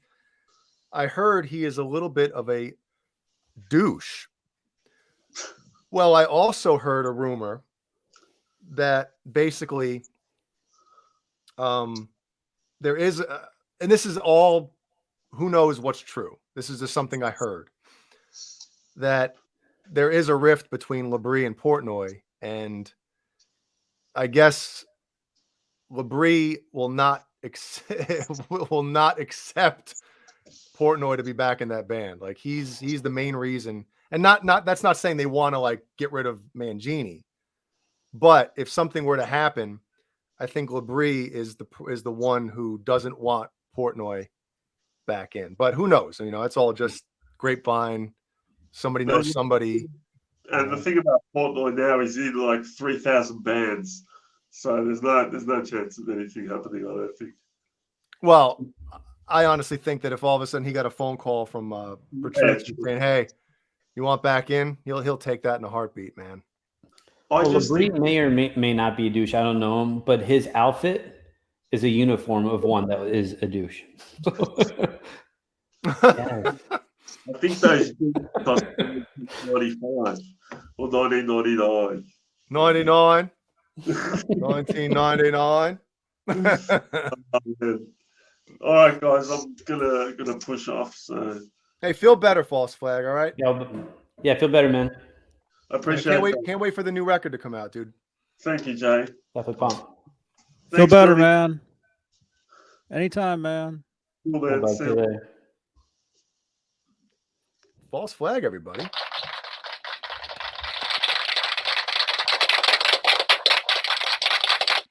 See, what a great community we have. Right? Right? Yeah, Right? definitely. Oh yeah, some people thought that was Johnny for a second. That was me. Yeah. It was me. Wait, is my microphone too far away from my mouth? No, it actually sounds funny when it's like that. Does this sound right? So we were talking earlier today, and I, about bands that are overrated, but also what constitutes. Well, hold on a second. Okay. You gotta. There has to be the definition of overrated where you're going with this, because I pretty much agree with the topic and what you're gonna bring this to. Mm-hmm. But we kind of got to maybe come up with a different name or something, not just overrated, because overrated can mean, a million things. Okay. Well, what I'm going to go off of here is if a band has one or two albums, that's great, and they do nothing after that, what did they do after that? Like, what does their career look like? So I'm going to use a completely non-metal example. Biggie Smalls, right? Everyone says, anyone who listens to rap's like, oh, Biggie's one of the best rappers ever. Biggie had 2 albums. He had 2 albums. So how can anyone say that? But then he got killed, right? So that's not my problem. I didn't do it. I'm just saying it's kind of different when, like he was murdered in his prime. Like, who knows what would have happened after that? I think he probably would have had a heart attack. Because whenever he raps, whenever I listen to that stuff, I'm like, dude, it sounds like he's eating a sandwich. Every. Sure, especially when you're produced by the ruiner P. Diddy. But anyway, then let's look at Snoop Dogg, right? Snoop Dogg, when he came out, he was hard. Like, I'd be afraid to see him in a dark alley, right? Yeah. He was a gang member. Now he's making guacamole with Martha Stewart, and all his music is pure garbage. So if let's say he passed away back in the 90s, kind of like Notorious B.I.G., then you never know. Biggie or Snoop might be looked at differently. I think he's horrendous just because his career, like, he had 1 or 2 good albums, and then after that, it's pure garbage. But yeah, but they're from what? Go ahead. Yeah, but those guys are from that iconic, almost like, like with thrash metal. It's like they started and they were the most iconic rappers during that time period when everything was kind of leaning towards that, So I understand why they're as big and as popular and all that stuff as they are. But the point you're getting to, which I hope you'll get there pretty soon. Yeah. I'm done with rap. Go ahead. No. Well, yeah. What's the first band that you mentioned when we talked about this today? Guns N' Roses. Yeah. And I've talked about that as well before. Right. Guns N' Roses has one amazing album, which I don't think anyone will deny. Appetite is amazing. Mm-hmm. Then they had Use Your Illusion 1 and 2, which should have just been one album, not 2. That's it. Yeah. But now they're an arena band. They're huge. Everyone loves Guns N' Roses. People talk about, like, Axl's one of the best frontmen of all time. Slash is amazing. And Slash is a great guitarist. I'm not disputing that. But they don't have the career or the longevity, to me, right? And if anyone says Chinese Democracy, that's not a Guns N' Roses. That's an Axl Rose solo. Right. It's an Axl Rose solo album, right? Yeah. So when we were talking, I think a band should have, let's say, 4 to 5 albums before you can say, that's one of the all-time greats. That's just me. So I was curious to see what people thought in the chat. But I really think Guns N' Roses is an overrated band where people make them bigger than they really should be. That's just my thought. I'm with you. I've said that about, there's a couple bands that I always mention. And again, the time that Appetite for Destruction came out. I mean, I was in 5th grade in New York when that came out. And I was just like 5th grade or 4th grade. I can't remember now. Anyway, it was just nuts. I mean, MTV was all over it. They were such an iconic band that literally their whole career was built off of that record, and then obviously Use Your Illusions when those came out. But they were at that time. Think of it this way: think of how big Guns N' Roses were in '92. When did the John Biel? When was the Metallica Guns N' Roses tour? When was that? Was that 91 or 92? Because the album came out in August of 91, and the Guns albums came out around the same time. So I think it was summer of 92. And it was 92. If I'm not I remember mistaken, that. like Guns N' Roses was actually, if you think about it, they probably should have headlined that, but they alternated, I believe. They switched nights. That's how big Guns N' Roses was, and they built their legacy off of that, 5-year, 1.5 or 2 album, output. Right. That's how big and how iconic they were, where they built their whole careers off of that. And the same thing, in my opinion, with Pearl Jam. I know we're getting off the metal thing, but Pearl Jam has 10, which is, in my opinion, one of the greatest albums of all time. Versus, which is goddamn good. But after that, Vitology's got a couple songs on it that are okay. But literally 91 or 90. What did 91? Yeah, 91. Pearl Jam 10 came out. Right. 93 Versus came out. Mm-hmm. That's it. And they're still selling out the world. Right. It's crazy that's how big and how, like I use the word all the time, I guess, iconic that they were, that they're still, their career is built off of that short time frame. Yep. And Jesus Repes Me says exactly what you and I said before. It's kind of like Load and Reload. That should have just been one album. Oh, yeah. Yeah, I agree with that. Mm-hmm. Yeah. I prefer Load over Reload, even though Reload has, like, obviously the Unforgiven 2, which is really, really good. Right. But, man, it's a strange thing how, and again, music was so much more important then than it is now. As far as the mainstream, I mean, those bands were, dude, 91, if you look back at like, what SoundScan, right? How many records were sold and what albums came out in 1991. You look at that and you're like, holy shit. It's amazing. What came out that, and for the next couple of years, it was just unbelievable. Mm-hmm. So I get what you're saying. I totally do.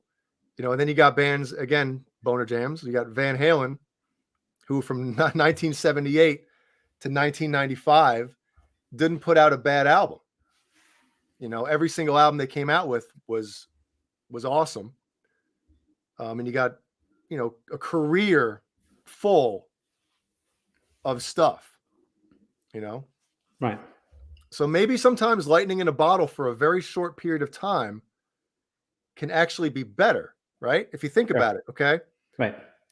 Because the fans, they always want to relive that moment of like when that band was up here. Mm-hmm. So maybe that has something to do with it. They just, I don't know. I'd have to speak to some kind of, psychologist on how it works, but how a band can build a full career and still be going 30 years after their best stuff was out. Yep. And you're right. Guns N' Roses, at least Pearl Jam's putting out albums. I mean, they suck, but Guns N' Roses, dude, like nothing. And even the new stuff that they just put out, those 2 songs they released recently, they're not new music. It's not new songs. I guess they're like songs that didn't make the album for Chinese Democracy, and they like re-recorded the guitars or something over top. Like they took out the rest of the band or something and re-recorded everything else. And I'm like, I couldn't imagine being Slash, not being in the band since what, 90, when did Slash leave Guns N' Roses? Like 93, 94. 93, 94, right? Mm-hmm. And then you get back in, you're playing arenas, and somebody comes up with the idea of like, hey, let's take these songs that you guys weren't even a part of, 13, 14 years ago, and just you replace the parts with what you want to play over them. Yeah, just replace Buckethead's part and go ahead. Yeah, I'd like, how about we work on some new stuff? Like, I got some riffs, you got some melodies. Like, I just don't understand it. I really don't understand it. Right. So that gets to quality over quantity, right? Mhm. So one of my favorite bands, Korn, their first album is a game changer, Mhm. right? Even if you don't Second like that album, style of music, you got to admit, what's that? even if you don't like that style of music or the band or whatever, you got to admit that album changed the landscape of metal. Hard rock and metal completely changed it, right? Yep. Life is Peachy I love Life is Peachy. Follow the Leader is fantastic. And then it changed a little bit, right? And I think every album they've put out since, I love Korn, but it's not. This last album they came out with is definitely one of their best albums they've come out in years. And this is for you, Fred Level Midnight. But that gets for the quantity, right? So Korn has the longevity, and they have amazing stuff, and they'll have some bangers off each album. But like, it depends how you look at it. So, Well, the old saying, or as Alex Van Halen would say, the old adage that you have your whole life to write your first album, and you have a couple months to write your second album. Sure. I mean, again, this goes back to sports, especially like boxing, music. You could put the same thing. When you are when you have that hunger and passion and youth behind you, and that's all that matters in your life is making music, right? You're gonna probably write the best stuff that you can ever come up with. And once you reach some kind of level of success, start having a family, the money starts rolling in, it becomes more of a business than, once that kind of takes over instead of the music, it's hard to have the same kind of intensity into it as you did. And I've come up with that myself come to that myself. It's, now having a family and stuff, sometimes I'll try to write stuff and it's like, okay, I have an hour to play guitar right now. And you're almost forcing something good to come out.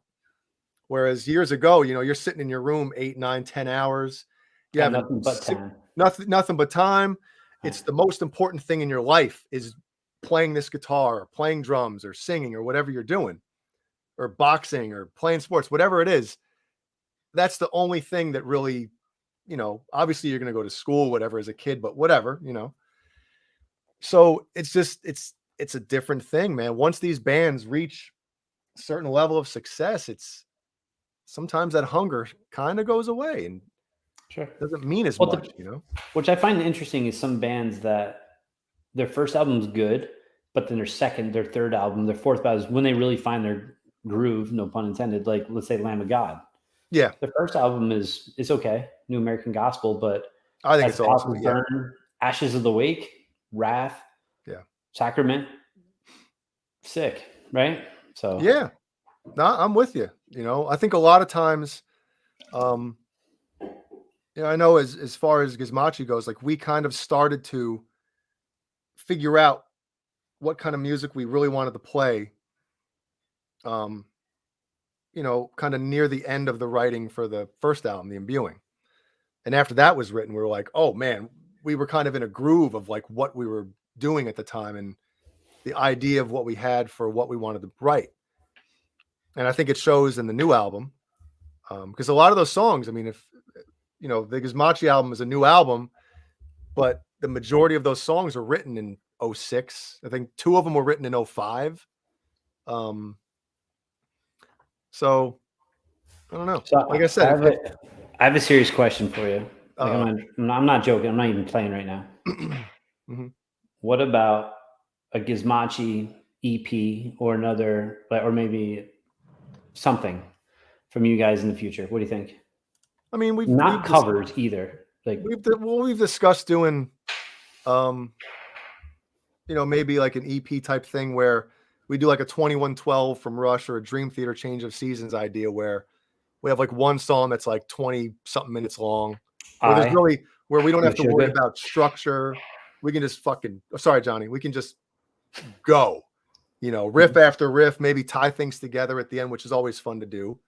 And then maybe do, and I know you don't want to hear it, do covers, but I really don't know, man. Writing a full album right now would be really hard, especially, you know, back when these songs were written on the new album, we were listening to, you know, Meshuggah and Textures and a lot of that, you know, mathy type of stuff, where now I'm listening to, you know, a lot of 80s and 80s pop.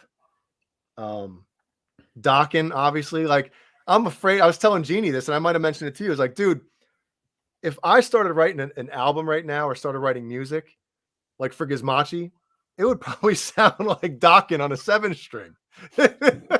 You know, I'm almost like, I don't want to say nervous to do it, but a lot of times they say that what you're listening to, it always tends to sneak in to what you're writing. Right. And I think it's true, you know? Yeah, I don't think Jimmy would go for that though. Hey, you never know, man. So, No, but I think it'd be great if you guys do something. Definitely. yeah, I mean, it'd be fun, obviously, but again, it's the same type of thing, right? You know, Mike, you know, he's got a kid now. I got 2 kids. Gilmore works 90 hours a day. And you just bought a new home. I don't know if you heard. Well, yeah, but you know, so it's just one of those things again where back when we were writing these albums, nothing else mattered. Nothing else mattered. So Jesus Repays Me says, do a raw Gizmachi EP, not too much technology. See, the problem is I don't live near those guys, so it would have to be like all technology. Anyway. Sure. Anyway. Have you seen the new Halloween movie? I have not. Anybody in the will. chat see the new Halloween movie? Halloween Kills? It's pretty much a pile of dog shit.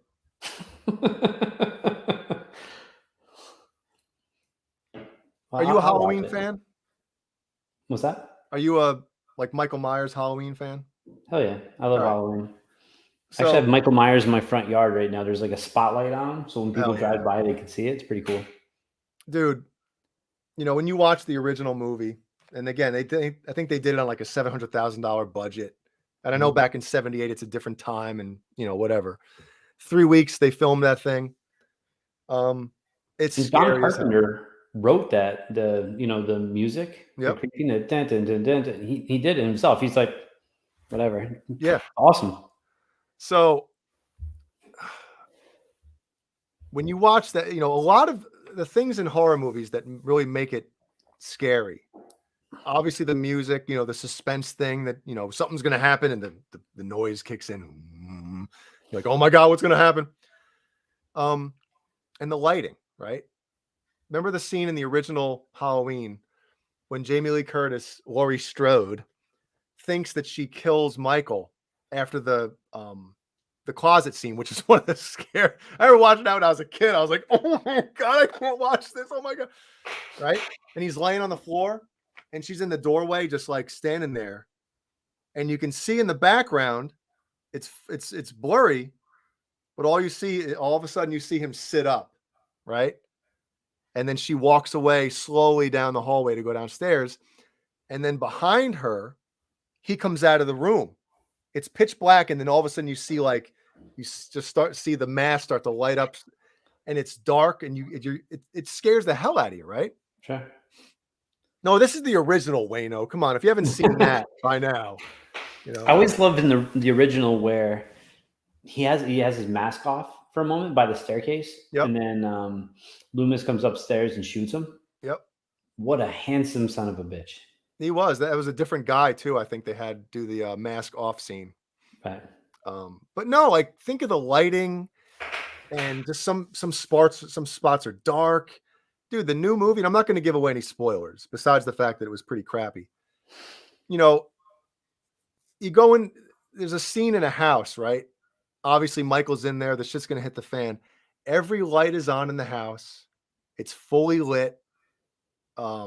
Same as the street. Like they go into the street, every light, the whole neighborhood's lit up like a Christmas tree at night. And it's like, what is going on here? Like, why? It's not scary when everything's lit up. Sure. You know, like the original, right? The lighting is supposed to be from like the moon, you know, the moonlit night where it's like that whitish kind of light. And then some of it's dark. It's scary just that alone. You know, you see somebody standing in the distance and you can, what the hell is that? Where the new one, it's like everything is fully lit. And I'm like, what were they thinking? Right. How did they not watch the final edit and be like, guys, I think we should do something about the lighting. Like this is like a soap opera, you know? Right.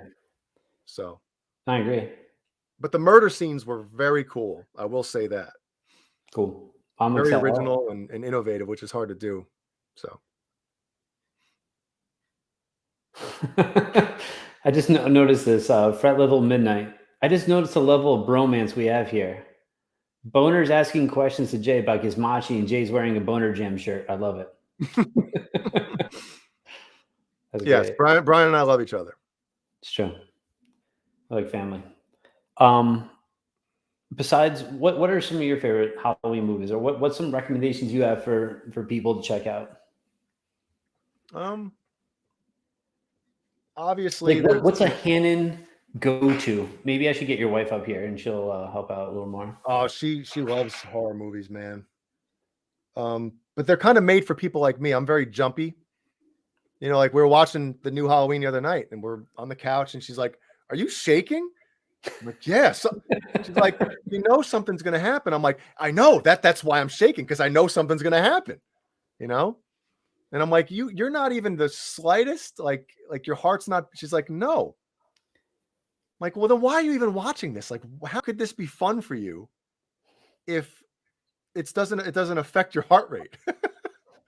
You know? Sure. But obviously the original Halloween, I think, is the best slasher movie ever made. And it's funny, I'm gonna list my favorite Nightmare on Elm Street movie is Part 3, Dream Warriors. Even though the first one is scary as hell. It is. No, I don't like Blair Witch. What sucks about that, man? Remember when Blair Witch came out and the everybody thought that it was like real footage, right? Right. It was like the scariest movie of all time. Yeah. The day of that I was going to see it in the theater, somebody told me that it's a movie. They made all the footage, and I was like, damn it. Yeah. I was pissed. It totally ruined the experience for me because I thought it was all real footage. Well, the PR, the reps that were putting that out did an amazing job making you believe that's what it was. Mm-hmm. And then I think not only was the movie coming out, but they were going to be on like Jay Leno the following week, and I'm like, what? Aren't you like, I thought they died. Lost in the woods? What? Right. I was like, what's going on here? Yep. And also in the chat, if you guys have some good Halloween movies, throw some recommendations in. Exorcist is my all-time favorite movie. That's scary, man. That movie is amazing. But actually, I have to say, my favorite Halloween movie is Sleepy Hollow, the one with Johnny Depp. Did you ever see that? Yeah, in the theater, I saw that. I love that movie. I just think that like the scenes, like the scenery looks awesome. The colors, like how like it's saturated. It's a really good job, and it's not a scary movie. It's spooky. It's got some cool stuff to it, but it's just like the feel of it. Like I love watching it. Like it's raining out. It's a great movie. Yeah. My favorite Friday the 13th movie is I get a lot of crap for this, but it's probably Part 7 because number one, Bronx or Brooklyn or something. No, that's 8. 8 is Jason Takes Manhattan. That one is if you don't laugh at it, it's the worst one. But if you laugh at Part 8, it's actually okay. But Part 7 is the one where he's like relict, Jason Voorhees, where he just looks like, he's got the chain wrapped around his neck from Part 6 when they drown him.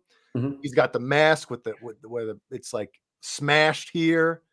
He just looks like he's like been through hell. Sure. He's bad. Right. And then he fights somebody with super, well, I don't want to say superpowers, but who can like mentally so he finally like kind of meets his match, per se, about like somebody that's just not trying to do something to drown him or whatever, where it's actually kind of something cool, Mhm. kind of. I always liked that one, but for the most part, the Friday the 13th movies are very cheesy, which it's hard to not make a cheesy horror movie. It really is. Right. So, Speaking of Friday the 13th, and my mom's in the chat, everyone's seen the first Friday the 13th, and they know that Jason Voorhees he's not even in it. He's not even the killer. Yep. It's Jason's mom, right? So the actress, Betsy Palmer, if you can correct me, Mom, that's my grandmother's cousin. wow. Yeah. So that's pretty cool. No crap. And then another cool horror movie moment with my mom, since she's here. She, in 1985, a young boner James, was 4 years old. Did your mom ever ask you why boner jams? No, she's just like, your brain's corrupt. She doesn't even want to know. But my mom was, I was 4, and she's like, you know what? I don't think Brian's really paying attention yet. I think he's a little too young. Let's go see Fright Night. It just came out, 1985. My mom had to leave the movie theater because I was screaming. I was petrified. She's like, oh, this just in. Brian is aware of what's going on in life. So, man, it's things like that can sometimes, get you pretty good. I know that my parents took me and my brother to a haunted house. And to this day, my mom says she thinks I was like 1 or 2, right? And back then it was a haunted house where they could touch you. right. So my dad is carrying me through the haunted house, and my brother is like pulling his pants down because he was scared. So my dad's like holding me with one arm and pushing people off him with the other, trying to fight his way out of this haunted house. And I remember asking him years ago, I'm like, the hell were you thinking? That's probably why I'm scared of everything. You put me in front of a paranormal activity movie, and I'm shaking, at that type of stuff. Like, oh my God. That first Paranormal Activity is great. Even I think the second one, what was the one with the baby powder on the floor? Was that the second one? First one. Oh, dude, that scene. Because the second you saw him putting it on the floor, you know what's going to happen. Yeah. You know you're going to see You knew it. footsteps, and it happens, and you're like, oh my God. I know. Oh my God, somebody's in there. The Conjuring is a great movie. You've seen that? Conjuring. Did I see that? I might have seen that one. Awesome. Remember the haunting in Connecticut? Remember that one? Yeah. Mm-hmm. There was that one scene where I think the girl's going to bed or something, and the light flicks on for a split second, and like something is standing next to her bed. In the theater, we watched that. I yelled at that part. Jeannie still busts my balls about it. Huh! It was one of those. Like, huh. Yeah. Mm-hmm. Right. Scared, almost pooped my pants. Also, good movies, but cool like shows. Like my all-time favorite cartoon is Witch's Night Out. It's a late 70s cartoon, and everyone's name is like an adjective. Mm-hmm. I don't just go check it out, everyone. It's awesome. And the intro song and the outro song is like Halloween for me. So on Sunday, before I get the kids ready for trick-or-treating, that's all it's going to be played. Just because. On repeat? On repeat. Because when I was a kid, and my mom, was here, and she'll know, it's just that would always be on. It was like on Fox too. And I don't know, like that's Halloween for me. I love that. Another cool, like The Simpsons, the Treehouse of Horror. I'm not a huge Simpsons fan, but I love those. Those are cool. Yeah, those are always cool. Isn't there a still frame from that Witch's Night Out where you see some animated jugs? That's the whole show, man. That's why I like it so much. No, but there's one frame, almost like Roger Rabbit, like the Laserdisc version or something like that. There's one frame where Jessica Rabbit has no top on. One frame. I thought there was one frame in this Witches Night Out, whatever the hell it is. Which is Titty Night cartoon. Out? Yeah. Nipples Night Out. Yeah. But also a really cool Halloween cartoon is from my favorite cartoon series of all time. It's called Gravity Falls. And if you guys have not watched it, it's amazing. It's a cartoon for adults. Like, it's great. But it's called Summerween. It's basically this community loves Halloween so much they celebrate it twice. And the show is set during the summer. So this is how they got their Halloween episode in. It's fantastic. It's such a good show. So Summerween from Gravity Falls, amazing show. Check it out. I watched that one episode and I thought it was awesome. But then Ellie didn't want to watch it anymore, so I haven't watched it. Oh, I don't know. Like, all my kids watch that. You have to corrupt her. I mean, like, have her watch that a lot. Oh man. Oh, James singing it in the chat. Halloween, witches magic, Halloween, Halloween. I don't even know how it goes. Yep. Halloween, yeah. There you go.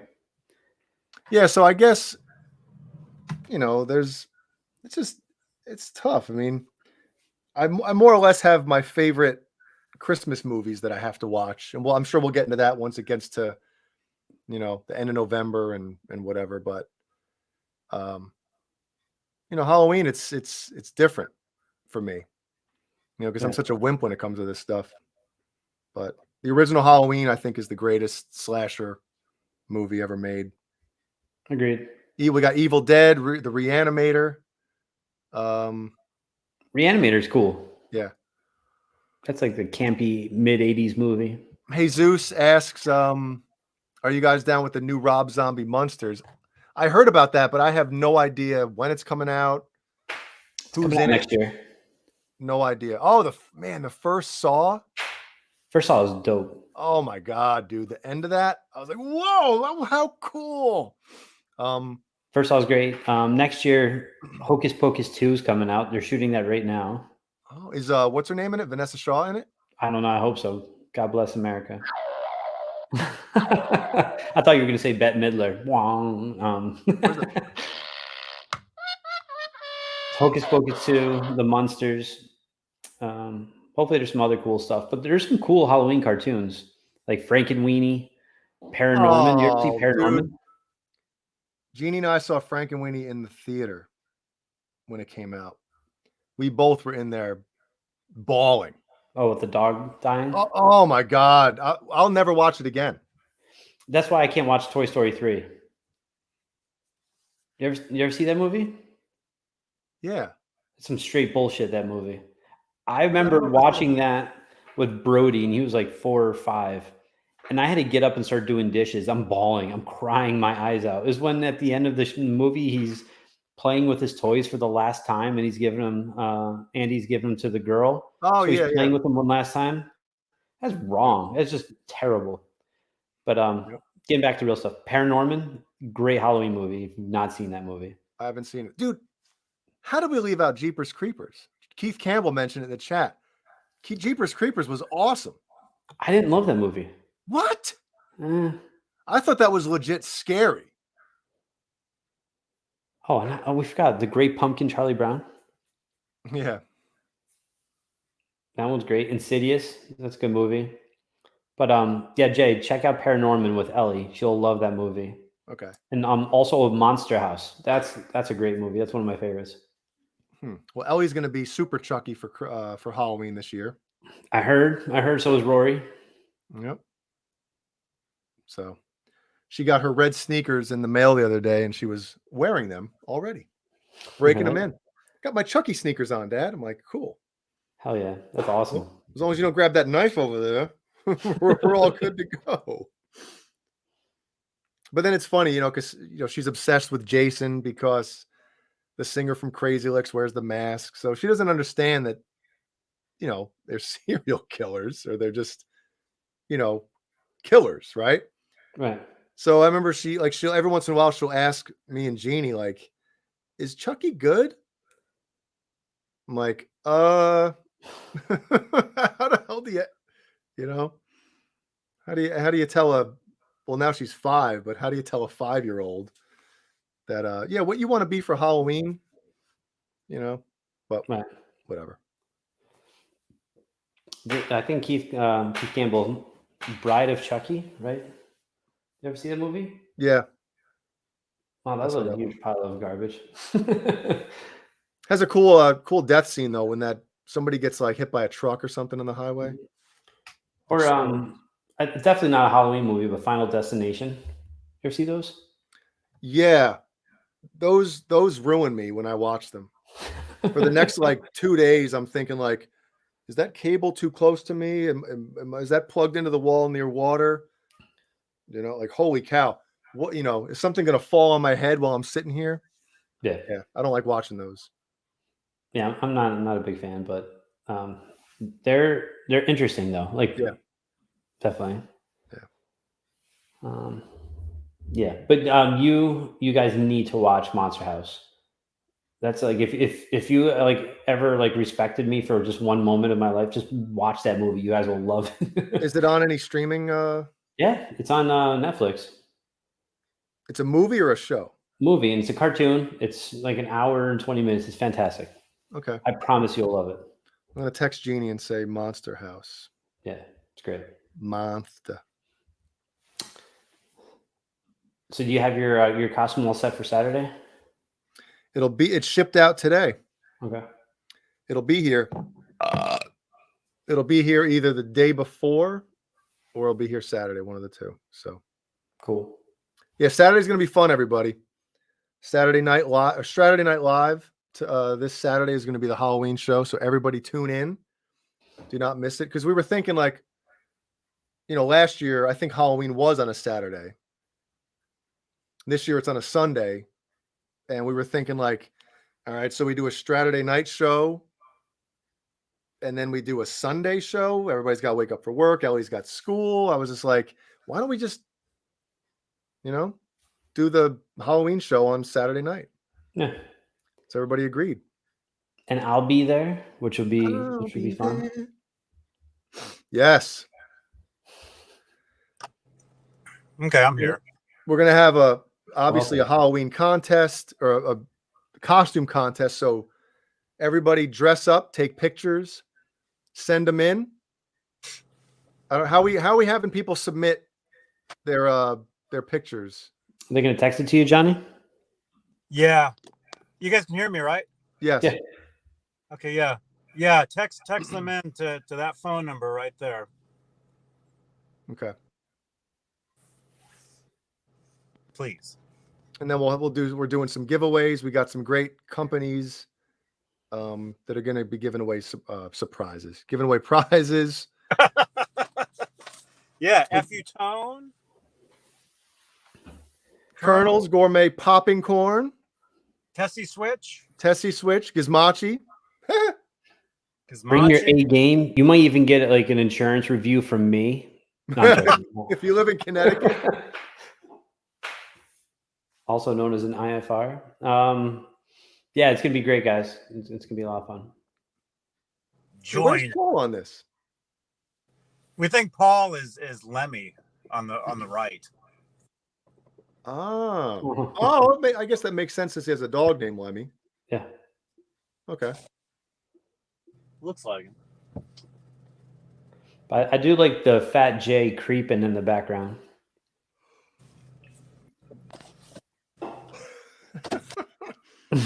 If I keep eating those chocolate cashews, that's gonna be me in a couple of years. 3 Bill Hannon over there. That's great. Yep. Oh, Yes. Action shot. You driving through Haddonfield, Illinois? Dr. Loomis over here. I'm on my way right now. Are you streaming live on Bookface? I am. Good. What are you getting? Did you eat already or you picked it up? I just picked it up just now and they were late. What'd you get? They were late. I'd rather not say. Oh, he got Taco Bell. Yep. Bong.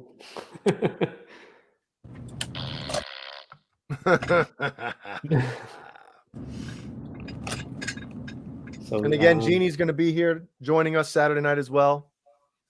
I think she has something cool planned for her costume. Last year she was Johnny Beane. That was awesome. That was pretty funny. That was pretty funny. Yeah, I'll get some sort of costume, some sort of mask, or I don't know.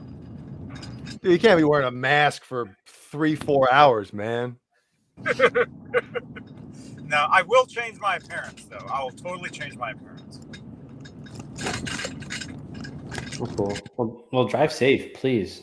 Are you, Johnny? Are you going to dress up as Thursday at 8? As what? Thursday at 8. No. Can you multitask while driving and not hitting vehicles? Do you want to do you want to go through the particulars and bring up the our executive producers? I got to pull over for that. Yeah, that's what. It's a good call. With an insurance representative here. Don't make me call your insurance agent. Oh, my lights weren't even on. Uh-oh. Oh my God, Johnny. Yeah. Boner knows this is a big no-no. So actually, there's nowhere to pull over either. That's frowned upon in the insurance game. 1 second.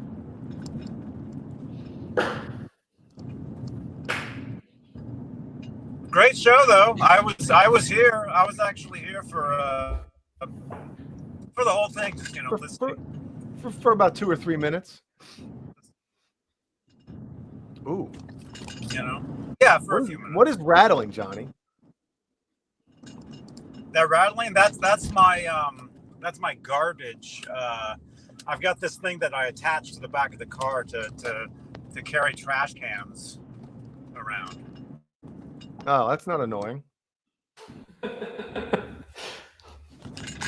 That's what's rattling. Jay, we got to get you a Boner Jams There's V-neck. nobody around. A Boner Jams what? V-neck. Let's see. I know. Yeah. Dude, once you start wearing V-necks, it's hard to not wear them. It really is. There we go. All right, here we go. As always, thank you to channel members. There's way too many to list or to read off. I'm sorry, but everyone here, thank you so much. Channel members. Hang on, I got to hit the next red light to hit the button to do the next one. Hey, we're doing this on the go, folks. Yeah. Well, I'm speaking of Carol Hatcher on the channel members. How's her house looking nowadays? I don't know. For Halloween, you haven't been there? Oh, yeah. Well, take some pictures for me. She does Got a great it all, job. got it all decked out. Yeah. Page 2 of our channel members, and they're gone. Oh, they're back. All day, all night. Murphy. Murph and the Magic Tones. I like it.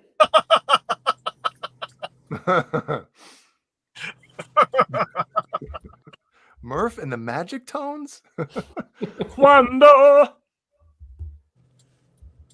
Thanks everybody again for tuning in on this Wednesday. I know you had so much other things to do on a Wednesday night, but we really appreciate you stopping in, shooting the shiz with us. So thank you so much. I really appreciate it. It means a lot.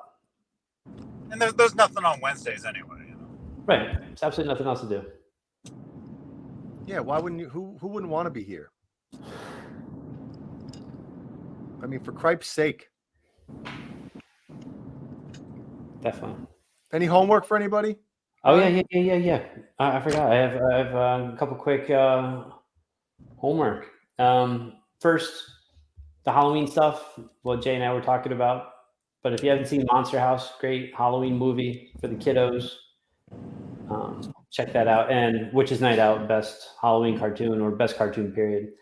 Homework for music I've been listening to. Trivium, Sword of Damocles. Check it out. And 12 Foot Ninja, Start the Fire. The song is great. Album, I gotta let it simmer, marinate a little bit. Not loving it yet, but there's a couple of really good songs off it, and that's one of them. So Start the Fire, great song, and Trivium, Sword of Damocles. So yeah. Jay, what do you got? Let's see. Do I have anything? What have I been listening to here? Anything but Dokken, please. All right. No Queensryche either. Recently played. Let's see. It's the Great Pumpkin, Charlie Brown. Thriller, amazing. Well, we didn't talk about the new Fear Factory album. I think we did a couple months ago. Did we? Yeah, a little bit. Oh well, I apologize. Well, Disruptor off that album is pretty cool, so check that out. Yeah, I just feel like it's I don't know. It's okay. But it's okay. Yeah. So, all right. Well, everyone will I don't know what's worse. What would you choose? Would you rather choose driving around listening to your seatbelt alarm going off, or listening to that? What would you choose? In the chat. In the chat. I'm used to it. Obviously. Take your seatbelt off too for a minute. Let's see what's worse. Jay and Johnny, our next Metal Wednesday is Wednesday, November 24th, the day before Thanksgiving. Wow. Cool. Yeah. That'd be good. Awesome. One of the best holidays of the year, and you get to ring it in with us, Metal Wednesday. All right, I got to pull over to hit the button. All right, pull over. We'll see. Hopefully, we'll see everyone on Saturday. Bring your A game. Some prizes available, and it should be a lot of fun. Yes, it'll be a lot of fun. It always is. Every show on this channel is a lot of fun. Yeah. I love Johnny's demonstrative. Yeah. Yeah. Yeah. All right. Oh, why is that car coming? Dang it. I'll just pull over in front of this. Why is it all red here? Stop in the middle of the road. I'm stopping in a red area. A red area. Yeah. The red light district in Cali. Yeah. Pass me up. Jeannie, what are you doing? Guy's coming out. This guy's coming out of his house now because I pulled up in front of his house and it's red. What are you doing? Get off my parking spot. All right, I can park right here. All right, awesome. Maybe there we go. Maybe I'll do something. I'll be live tomorrow with Music Therapy Laz because I'll be in his area tomorrow. So look for that. And then Friday, talking band. And then Saturday, the big Halloween show. It's going to be a lot of fun. Yes. Make sure you tune in. Make sure you dress up and send in your costume pictures and you get some cool stuff. Yeah. Yeah. And we'll try not to have it go 7 hours like we did last year with Mancuda. No, even Mancuda said it's not going to be 5 hours this year. Even he said that. So. Yeah. I bet you have to pee real bad after drinking that whole thing, huh? Actually, I drank this earlier today, but yes. I'm going to split as soon as this is done. Your pants are going to split.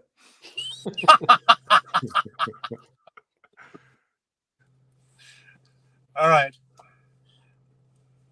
I'll see you guys. I'll talk to you guys in the chat. Trick or treat. In the chat. Trick or treat. All right. Bye-bye. Good night, everybody. Thanks for tuning in.